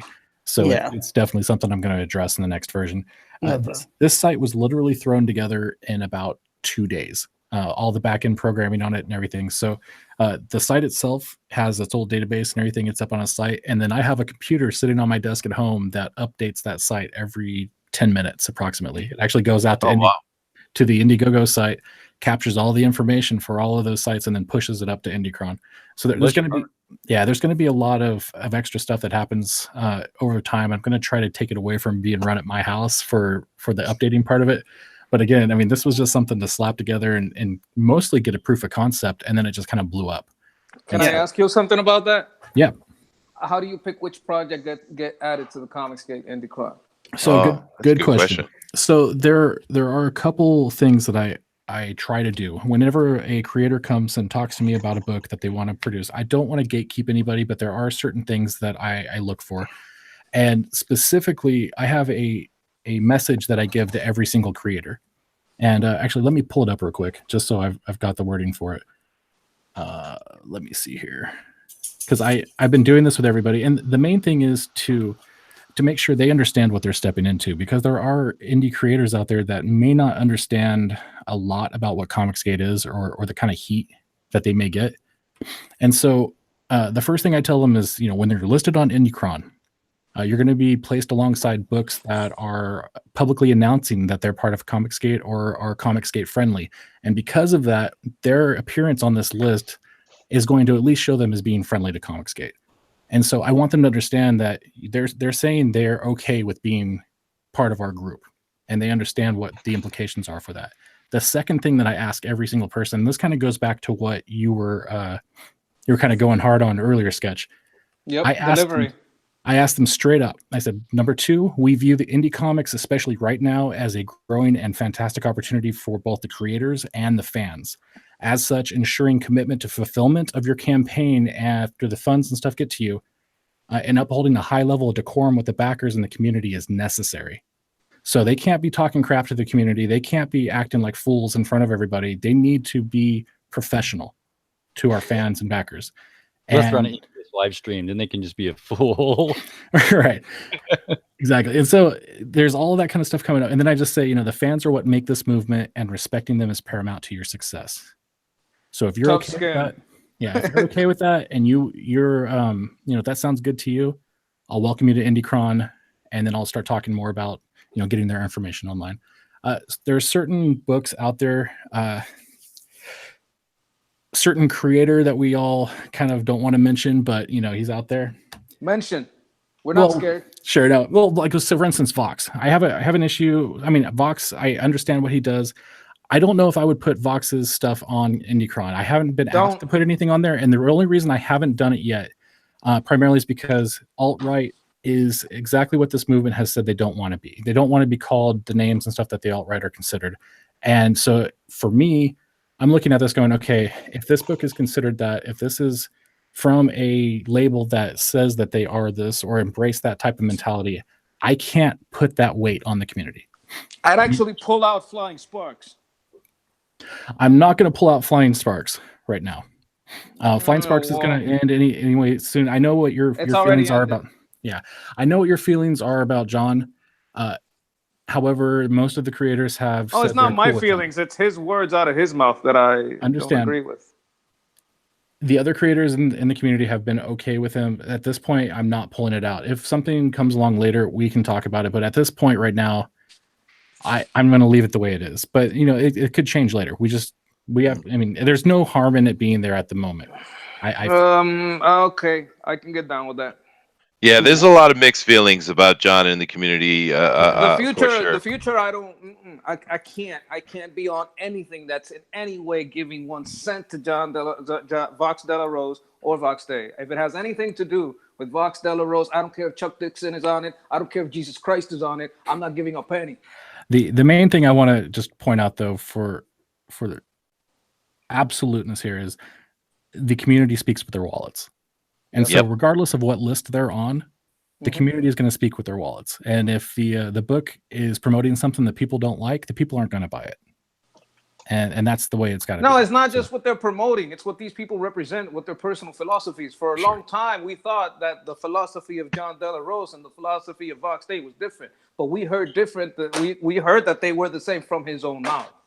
Sure. That's why in the future I can't put money on it, just because I don't want to fund that philosophy. Even if he puts out the best book in the multiverse, I'm not funding it because I know what his philosophy, and it's peaceful now, but I don't know if it's going to be later. Sure. At the same time, there are people that support him. So I got to jump in here. Unfortunately, that's right. I really do. Because what you said right there was something very poignant, Sketch, that I wanted to stop on that. And you said, I don't know what it's going to be like in the future. And so I think that right there is the area that I'm in and that I'm going to highlight, because I happen to like where De La Rose has left himself. I know that he was kind of in a bad position being associated with Vox. There was some various interviews or things that he did say. He also came back and said something in an interview, because I'm a cynic, and I was being very critical listening to the interview. And he said something in which he said, no, I don't believe in that. And he was discussing concepts of Vox Day. And then he went on forward And then And on forward, he espoused from his point of view that that was precisely his belief. I do not give him 1 second of credence. I heard that interview. I heard it 4 times, 4 different times. His philosophy and Vox Day's philosophy is the same. Sketch, do me a favor. Do me a favor. Why don't you tell us what did John say? John said from his perspective that yes, it is true that some culture is genetic and some genetics don't mix with some cultures, so there's going to be a problem, right? And he was asked, no, but we're not talking about that, Box Day, we're talking about you. And when I asked about him, he doubled down. Now, then, not only did I hear this, right? It's not that I'm crazy because I heard it 4 times. I heard that interview 4 times. The very next day, EVS came onto the show and said, look, this is not what we believe in. A racist is a racist, right? People can call us Nazi, but we will always denounce that because it's not what we are. Now, a person that believes in this genetic divisionism will tell you he believes it, as De La Rose did yesterday. I mean, not only do I believe it, and that's not just my perspective. This is EVS's perspective, okay? With his own mouth, asked about his own view, Box De La Rose is an ethno-statist, and I will not put 1 cent into anything relating to Box De La Rose. I don't care who's on the book. Now, if Chuck Dixon comes up with a new book, right, that has nothing to do with De La Rose, I can get behind that, right? Look, he's trying to insult me personally in the chat. This is how he treats customers. Not only that, he was crying, boo-hoo-hoo, someone sent someone else a racist, a Roman joke. Someone sent someone else a Roman joke, so I'm De La Rose, the victim. Oh, hail me the victim, because someone sent someone else a Roman joke. That's pathetic, and that's so SJW. I can't even fathom that he calls himself anti-SJW. And now he's here in the chat after me. He is. Creator. You coming at me? Well, no, dude. Bring it down, Sketch. Bring it down. Well, his word is dude. This nut job still I get what you're saying. That's his words. That's his words, not mine. All right. He's calling me a nut job. Can I give the alternate viewpoint on that, Chester? Yeah, please. Yeah. All right. So the alternate viewpoint on that was when he was talked about, when they were talking about what he believed in, and he said, yeah, okay, I believe that there's this ethno-state and that it happens here, there, and everywhere.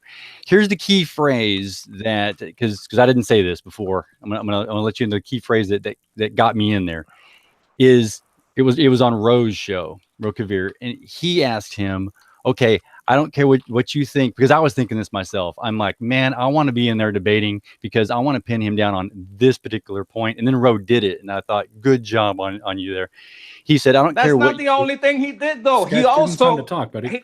He also went with Will Sketch, Cadigan. come on, man. Let him talk. I don't want to be associated. I don't want to be associated with Comicsgate Callaghan. That's who he picked. It doesn't matter. It doesn't matter whether or not he believes that people are divided racist. Okay. It doesn't matter if he believes there's ethno-states. Did he believe that America should be a patriarchy, a white, Christian-based, if you can even say Christian-based, I wouldn't do that, and all these other types of terms that are specifically, okay, no, sir. Yes, he did. He said, no, I'm a Christian. I believe in that. Bro said, you're going to convert me? I don't want to convert. He said, well, I absolutely believe that we have to. That's what he said.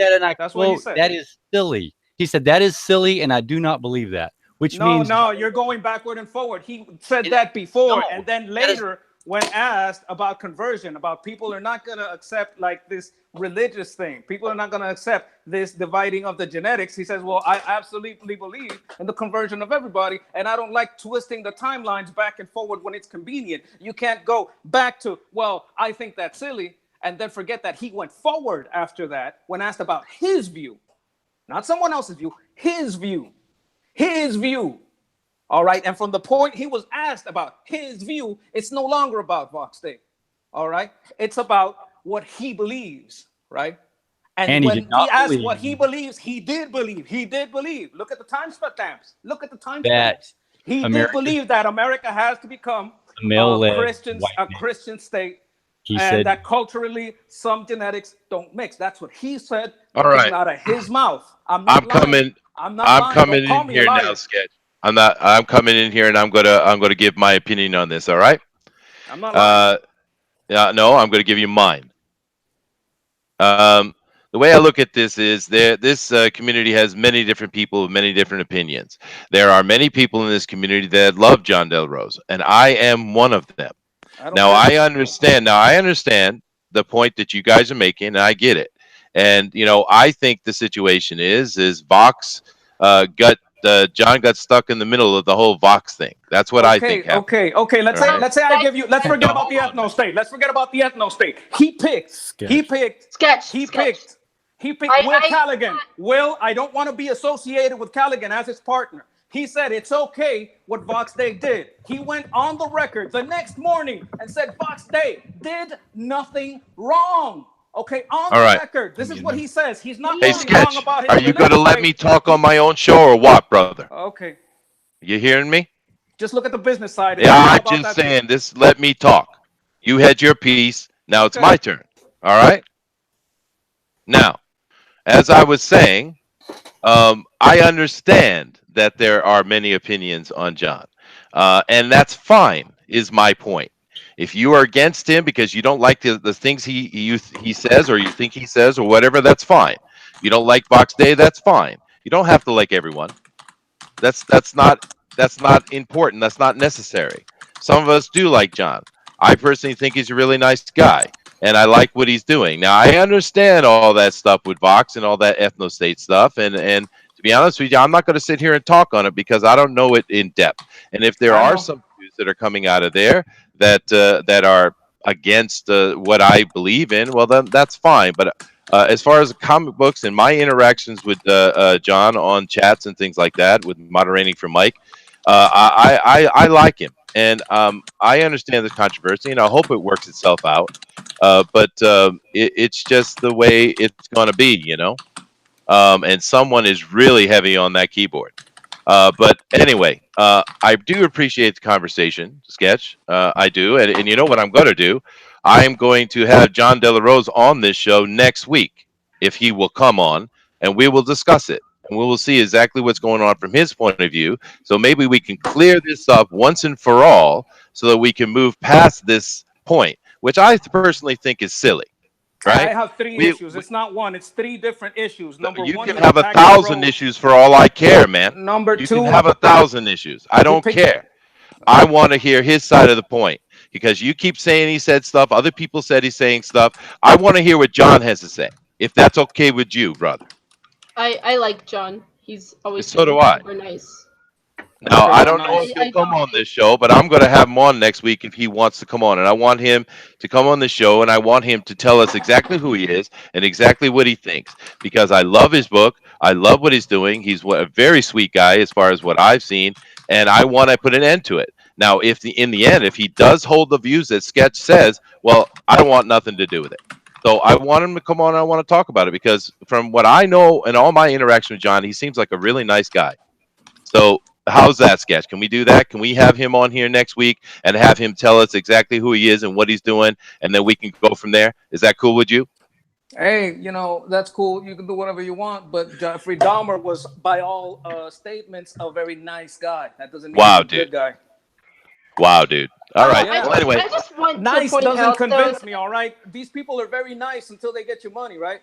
I don't believe in nice. It's what you do. And business wise, what he did was double down on Will Callaghan, who does not want to be associated with Comicsgate, double down with Vox De La Rose, and is taking over Comicsgate, even though all of Comicsgate rejected Alt Hero and rejected the business practice of him taking the name for himself. The very next morning, he was doubling and tripling down on Vox De La Rose, doubling and tripling down against Ethan Van Sciver, and I will never support him because I saw what he did, and what he lies or says or whatever he does now will not matter.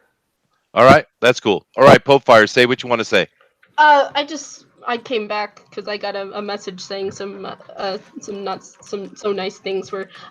John actually came and was really excited to watch our FanSpeak, so I think it's a little insulting to attack him. And I think it's really unprofessional, which is something we talked about last week. That is correct, Pope. It is correct. It is correct. But hey, he's attacking me. He's been attacking me for weeks. Yeah, I get that. You guys are. And go ahead. not only that, he attacked Ro over a joke that wasn't sent to him. Oh, someone sent someone else a joke about me. Okay, we did have rules that we set up last week. I don't know if you were here when we did that. He wasn't. I think we should be respectful though, and that attacking people and just going after people seems a little ridiculous to me and really childish. Yeah, it's really childish of John to go after Ro for a joke that was. All right, All right. I can understand that you are passionate about this, but I agree. I am passionate about my friendships, and I think even though I don't agree 100% with what John has done, but I will say that I believe he is a good person, and I don't think attacking him is the correct thing to do. All right. All right, thank you very much. The show's called FanSpeak, and the fans in the chat right now are making it pretty clear that they want to move on and start to talk about good comics and having fun as a community. Well, if you could tell John to stop attacking me in the chat, I would appreciate that. All right, now you can take it over to Twitter if you need to, mate. But I think the fans want to move on. Yes, I want to move on. Tell Della Rose to take it to Twitter. All right, so this is what we're gonna do. This is what we're gonna do, guys. All right. Although I do respect your passion, Sketch. I do, and I understand this conversation is going on, but we are going to move on. We've only got a short amount of time, and what we want to do every week on this show actually is we want to end the show talking about the comics we love and the things that are going on. So what we have here, and I would like Beowulf to go first if he would. We're going to talk about some of the Indiegogos that are going on right now. And the one Beowulf seems to be most interested in is actually Graveyard Shift. So, Beowulf, why don't you go ahead and talk about that? Yeah, that's right. I've got two that I'm super excited about: Graveyard Shift and Asgard. But I'll start with Graveyard Shift. It's by John Malin. To use his pitch, he basically says that it's the Universal Monsters meets the X-Men. It's about a group of scientists who have been doing various experiments on the supernatural, vampires, werewolves, mummies, all that kind of stuff. And they make some breakthroughs in their research, but then they are attacked and murdered by a group. I'm not sure who. I'm looking forward to finding out. And they have their own experiments done on them, which brings them back to life as these supernatural beings. John says that there's a stand-in for Dracula, there's a stand-in for Frankenstein's monster and the Bride of Frankenstein. I think he mentioned the creature from the Blue Lagoon. I think there might be a Wolfman in there. So I'm very excited. The art is amazing. This is actually the art that he pitched. He sent to Marvel that got him hired there. It looks amazing, and the story sounds great. And I'm also really excited because out of all the Comicsgate people so far, John Malin seems to be the one who is the most on board for crossovers. He mentions that the Graveyard Shift had this amazing spaceship that can go interstellar, can go intergalactic. I think he mentioned it can travel through time and different dimensions. So he's mentioned the possibility of future crossovers, which is always exciting. So yeah, back Graveyard Shift on Indiegogo if you haven't already. And then I'll quickly cover Asgard as well. Asgard is by Ben Jones. I'm looking forward to this one too. Yeah, it looks amazing. His art also I really like. He mentions it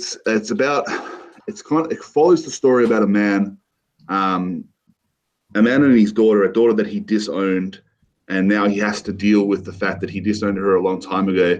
And as he's trying to cover these very human things, at the same time he receives the power of the gods, I believe, from Asgard. And it's not about Vikings. He made that very clear. It's a story about Vikings. It's a story about mythology, and it's not just Norse mythology.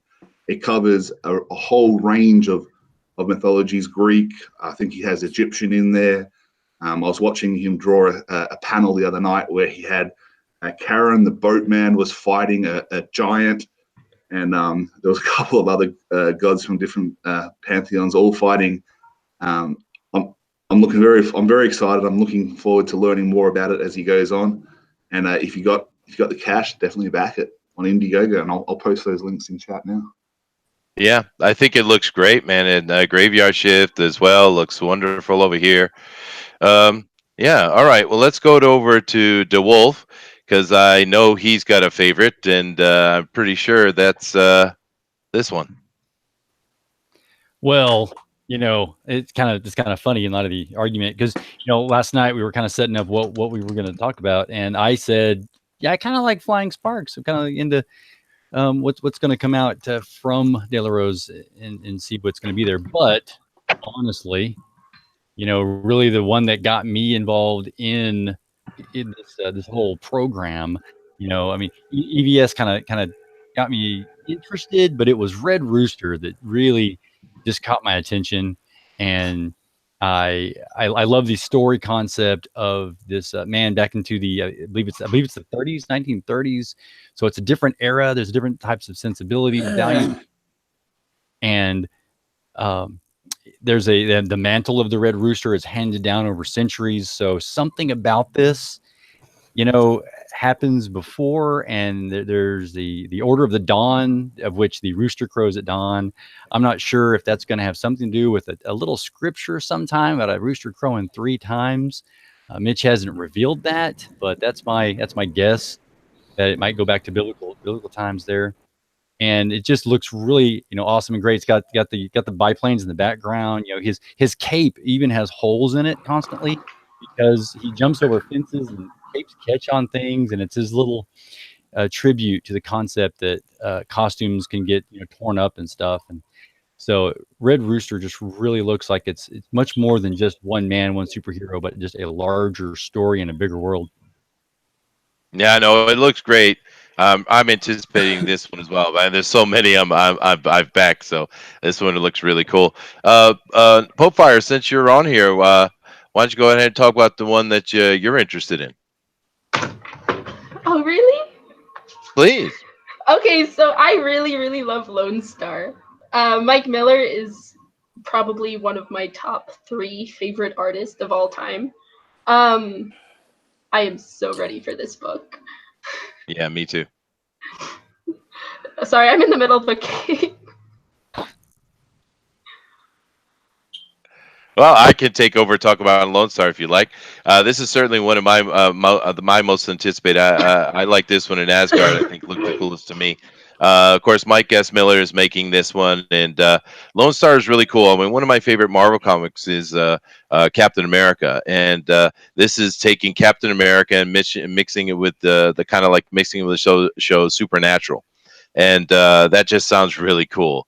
And I love Mike's art. I've been reading his comic books for years, especially the Injustice stuff and the Game of Thrones, and this looks really amazing. And I'm really looking forward to getting it into my hand. And seeing as Mike is the such a fast artist and with quality, we'll certainly be getting this very, very soon. And yeah, I'm looking forward to the concept and seeing the world and enjoying the great art. Let's see here. Let's move on to Denali now. Denali is actually talking about one I don't know much about, but I love the guy who's doing it. Denali, why don't you go ahead and talk about Black and White, man? In a world where things are gray, there can only be black and white. Yeah, so it's by a legend, R.T. Bear, with his wife, Pamela T. Bear. And it's about superhero agents, Bond, fun action 90 throwback thriller. I actually have the original run from the 94 and 96. I have the 3 issues and the codename Black and White that they released. The only one that I failed to get because I was poor back then was the ash can for it. But so I was really looking forward to the remaster when he announced it. So I was one of the day one backer for that. And it was amazing when he was talking about his hack chat, showing how the 90 arts were and pointing out all the differences, which he said I learned a lot from that, and seeing what the new remaster is. So I'm looking so forward to it. And amazingly, he made the fixed goal in the first day. So thank you all the backers. Thank you for everyone who tweeted out sketch therapy. I know you were pounding that hard. I see your. I really like art. He's very humble. He's very cool. I like the art. I like the fact that this is being colored by Kyle Ritter, who is a fantastic colorist. I like. Oh yeah, and just to love go on, Kyle, man. just to support what Denal is saying over here. Yeah. Yeah. So I know he announced his letter, and I think his other writer on there on the last one, I have to remember, Eric Weathers was one of the people on there that's going to be on the project. So I am looking hype, and that picture right there is colored by Kyle Ritter right there. So amazing, fantastic work. I know that their colorist before had dropped out because of the Cometscape issue that keeps going on, and that's disappointing. But this is why we have to push on. This is why we have to be unified, because if we allow the comic book companies blacklist people because of different opinions, then this industry, this passion that we have is gonna go away. So we have to be unified on that part and show other people, show the other side that no, we can be better than what we are. We can make a difference, and if you take a chance with us, we won't disappoint you, because we're here for comics, we're here for good stories, and we're here ultimately to have fun. Amen, brother. Yeah.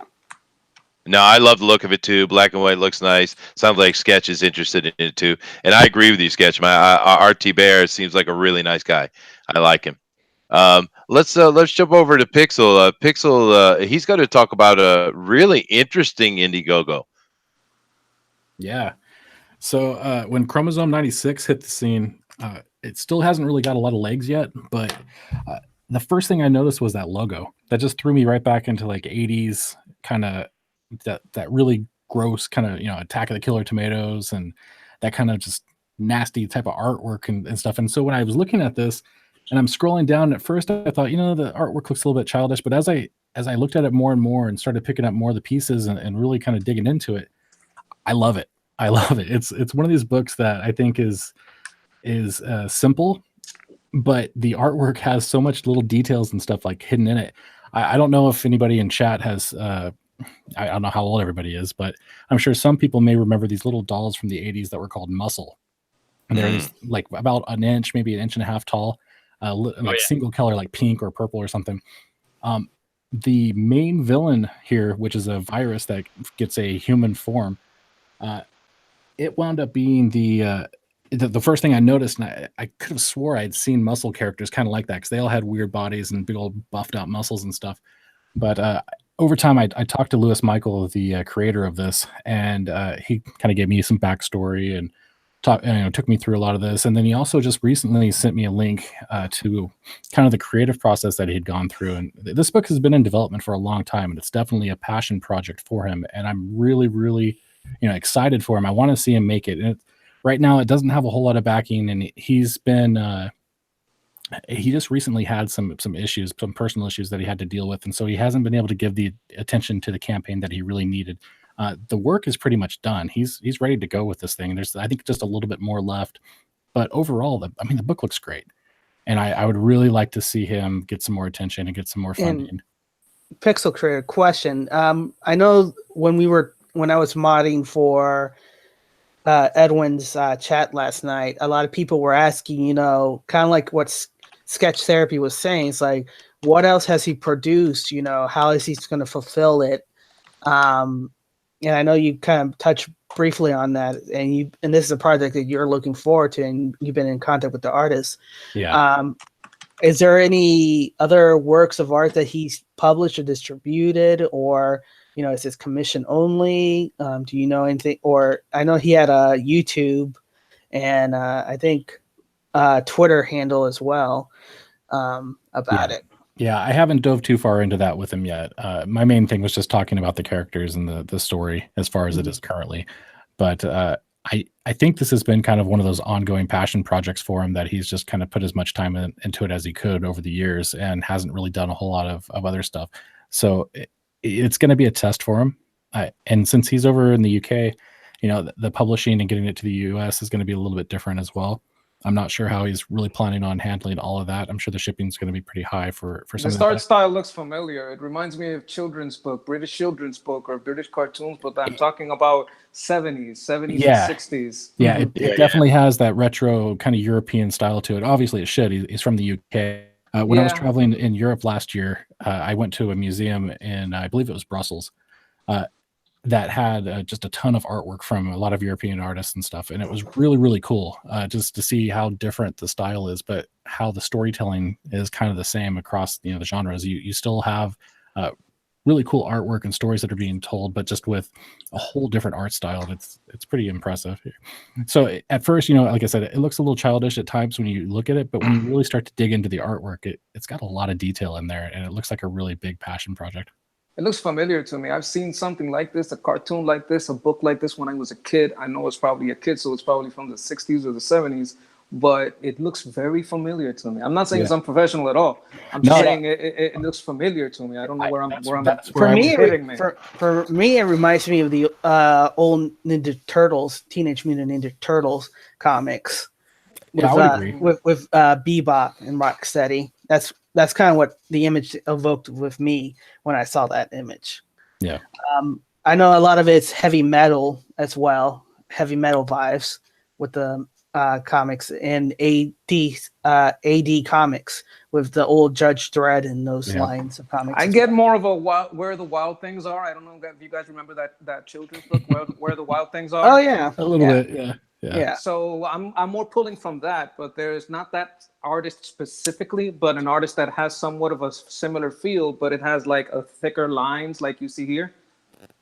Yeah. I'm not against it at all. I'm not trying to disrespect the art in any way. I'm just saying what it evokes. It seems familiar. It definitely does, and that's an interesting point that you mentioned, Sketch, is that a lot of our across the pond European talent do enjoy the thicker lines comparatively to us that are on this side of the pond, like more cleaner lines. So I think that's has to be a cultural thing, the little difference of art styles from that. So it's kind of cool that you're picking up on that as well. No, and you can touch on the differences over here, because if you look at the style of Mitch Brettweiser, which is more of a watercolor style, it's very different from Lone Star, which is more of a detailed line work, but they both look magnificent. Yeah, and that's one thing I really like about some of the smaller creators, like Anchor Face earlier, completely different. Almost looks like a watercolor style type book, whereas this you have more of just super bright, intense colors, and then you get into the art styles here for the other guys. It's impressive. That's cool. I'm looking forward to this thing. I think he's got a good chance of having a really big hit on his hands if he can just get it in front of more people. And the price points aren't too bad. If you go up to the top, I think it's like £6 or for actual shipped copy. Yeah. We got £6 here. We got a £8 one. It's pretty cheap. Yeah. And what I'm looking for the second waves is more so than the comic itself. It's the sketchbooks of all the things that back. It's the sketchbook part of it, because it gives you an insight how they develop it. It's like it takes work, and it takes effort, and it takes some experimentation to develop those characters. It reminds me of the Monty Python. Sometimes he had cartoons in there. Mm-hmm. It reminds me of that. I like it, especially that first image on the top. Can you roll up to the first image at the top where he has like a bazooka in his arm? It reminds me of that style so much. I want it. I think I'm gonna get this one. Yeah. No, it looks cool. It does look cool. I hope people go and check it out and back it. I mean, it's still got 20 days left. It's looking at 351 pounds. So hey, go out there and back it and see if you like it. I do. We do want to kind of keep this show to about 2 hours, and we're just a touch over that right now. So I'm sorry. Go ahead, Bullfire. You've got to ask the most important question. This is for everybody. How great is Starfire? She's the best. Can I plug what I was going to say? Absolute. Yeah, she is. Yeah, but I think the new Titans show and the new Starfire is really going to be the main thing. I think that's going to be You hot. are dead to me. You are dead to No, me. I think She'll wear I'll for plan days. your funeral. All right, I I'm gonna plan your funeral really soon. I am so sorry. I am so sorry. But we do have to wrap it up. So I want to do one more, guys. I want to okay. do one more. And since let me see, do I even have that one up? Um, of course, we Can I have get the one in? Jawbreakers. Yes, yes. Please go ahead. I want to back Jeff Hicks over at World Class Bullshitter. He's coming up with a project called Stealing Solo. We will have a show, I believe it's this weekend, with a lot of the artists. I'm bringing Elliot Fernandez. I'm bringing Critias. Those are my two Puerto Rican brothers. I run a couple of shows over there because I'm a Patreon, and there is a little bit of that. He's been very cool to me. I've been on a lot of World Class Bullshitters for that's like my second home online.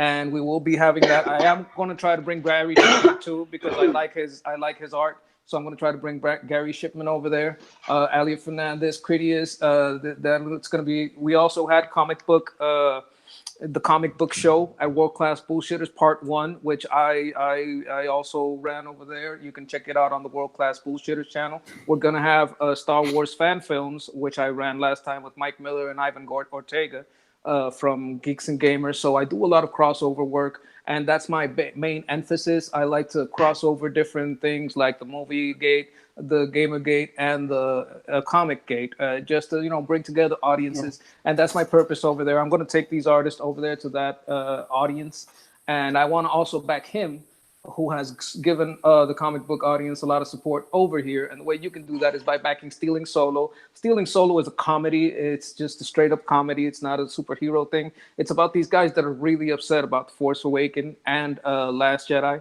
And they try to kidnap Han Solo and make their own film. And that's, where hijinks ensue and all this. He's a creator that was, studied to be this. He studied to be an artist. All right, this is what he wanted to do.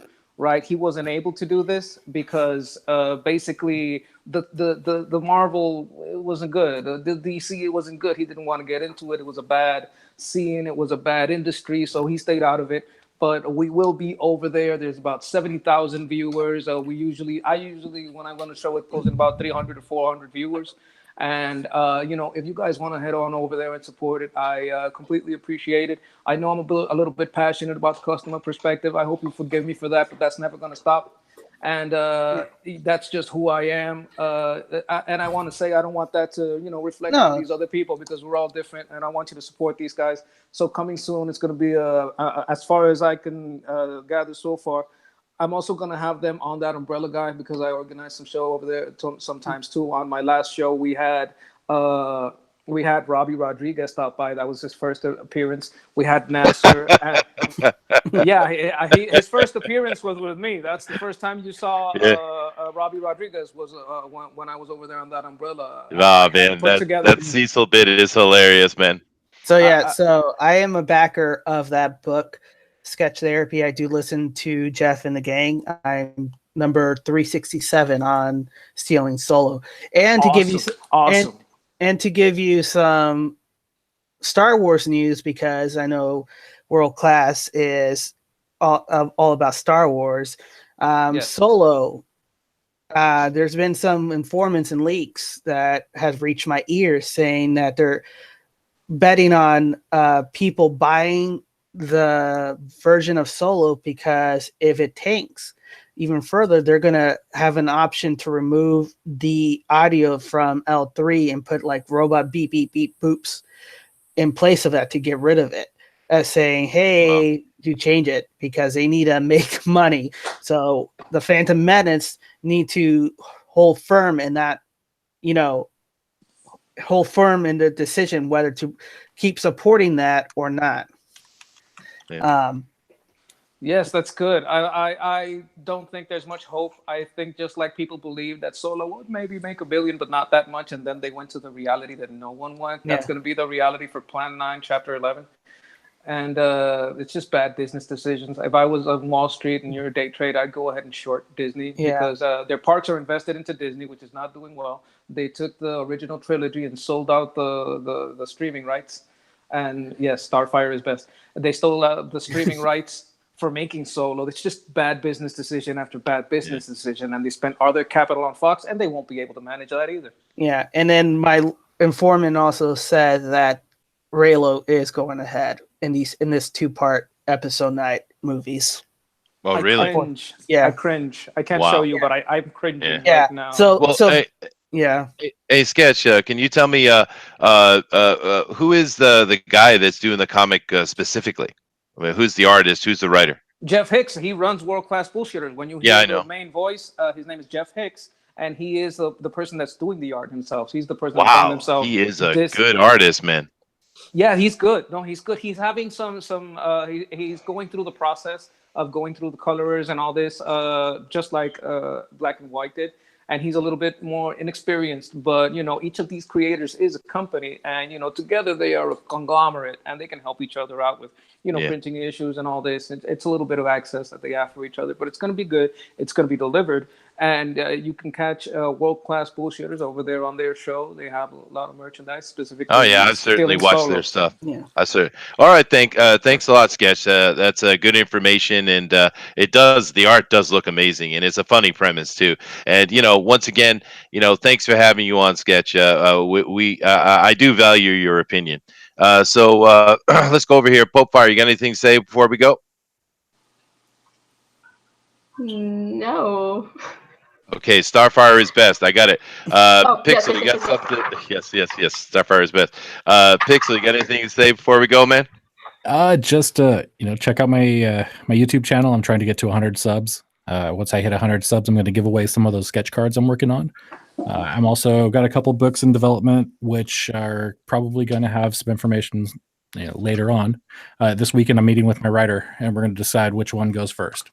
So it's going to be a process. It's going to take a while to build it up. I'm not quite confident with my skill yet, but we're going to go for it. So hey, I like your art, man. I think it's good. I want to see what it looks like on a page. I'm really looking forward to it. Yeah, it's really nice. I've seen the art you do. Sometimes you do cards. Yep. I like those cards, and it's a fast nice turnaround. You can see the fast turnaround on a card. You do it in about a day or two. Yeah. That's about it. Oh, and get over to IndieCron. Support some of the smaller guys. They could really use the help. The big guys, most of them hit their funding within a day, 2 days. But these little guys, they're struggling, and they could really use some help too.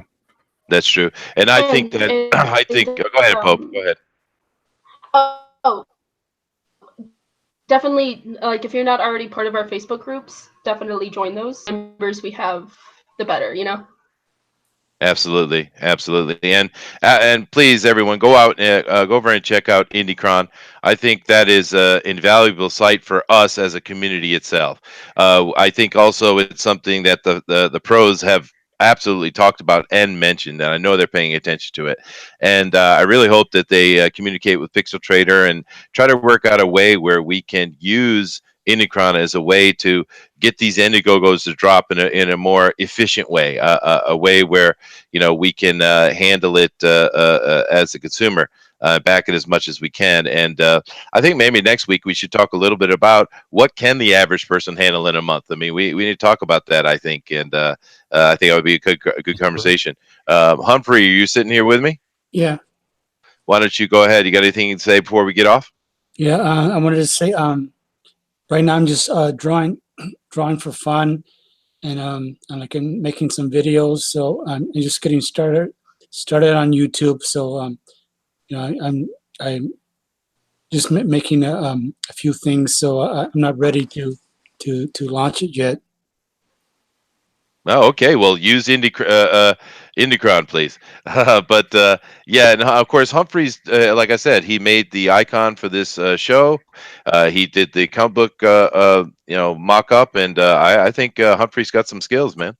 So Denali, why don't you go ahead and give your last words here, man? All right. Remember, we're just comic book fans. I know we didn't get to it, but there's a lot of hit piece hitting the Comics Gate community. Remember, we are ambassadors. Our action reflect those who are looking in. So be kind, be generous. Even if the other side throw eggs in our face, we will vote with our wallet, because this is consumer first, consumer second, consumer third. And if, they can say all they want, but at the end of the day, the people will vote with their wallet and show them, who is right on the right side of history. So be kind, be generous, do the best you can, and be a difference in this world. Yeah, excellent. Good words, man. All right, Mr. DeWolf. Well, I usually like to give those nice words of affirmation. Denali did a great job right there. We are a community. We are a bunch of fans. And this time around, I want to address the creators because this is a special point of time. It's called Friday. Friday is a special day. Friday. A lot of people, not only do we like to have fun, when we have fun, we spend money. And this is what happens on Friday. A lot of people get paid on certain Fridays. So on behalf of all of the fans out here, to all the creators up there at the IndieCron and the Indiegogos, Make it rain, baby. Make it rain. There you go. That was awesome. All right. We got our moderator here in the chat with us. So, Beowulf, why don't you come on in here and give everyone your last words, man? Yeah, thanks everyone for coming and supporting our show. This is it's really amazing how many views we're getting and how much support we're getting from the community. Had a couple of people reach out to me in some of the live streams and say that they're really enjoying the show. So that's awesome. I just want to kind of second Denali and Wolf. Just be good to each other. We're getting attacked from all sides. We need to support one another and stand with each other and not fight amongst ourselves. So go out there and represent our community by being the best person that you can be. Take care. All right, thank you, Beowulf. And I want to say thank you to all the people watching and all the people, all the fans and community as a whole. We're really excited about what's going on here, and we want to be part of this. We want to have a place where the fans can come and speak out. And we had some really good conversation today. Some of it was kind of spicy. Thank you very much, Sketch. But we do want to have everyone's opinion in here. So if you want to come on and you want to have an opinion, you want to say what's on your mind, let me know. Go to Facebook. Everyone is welcome. But for FanSpeak this week, thank you all for coming, and we're out. Later, everybody. No, We all wait. fair? so far.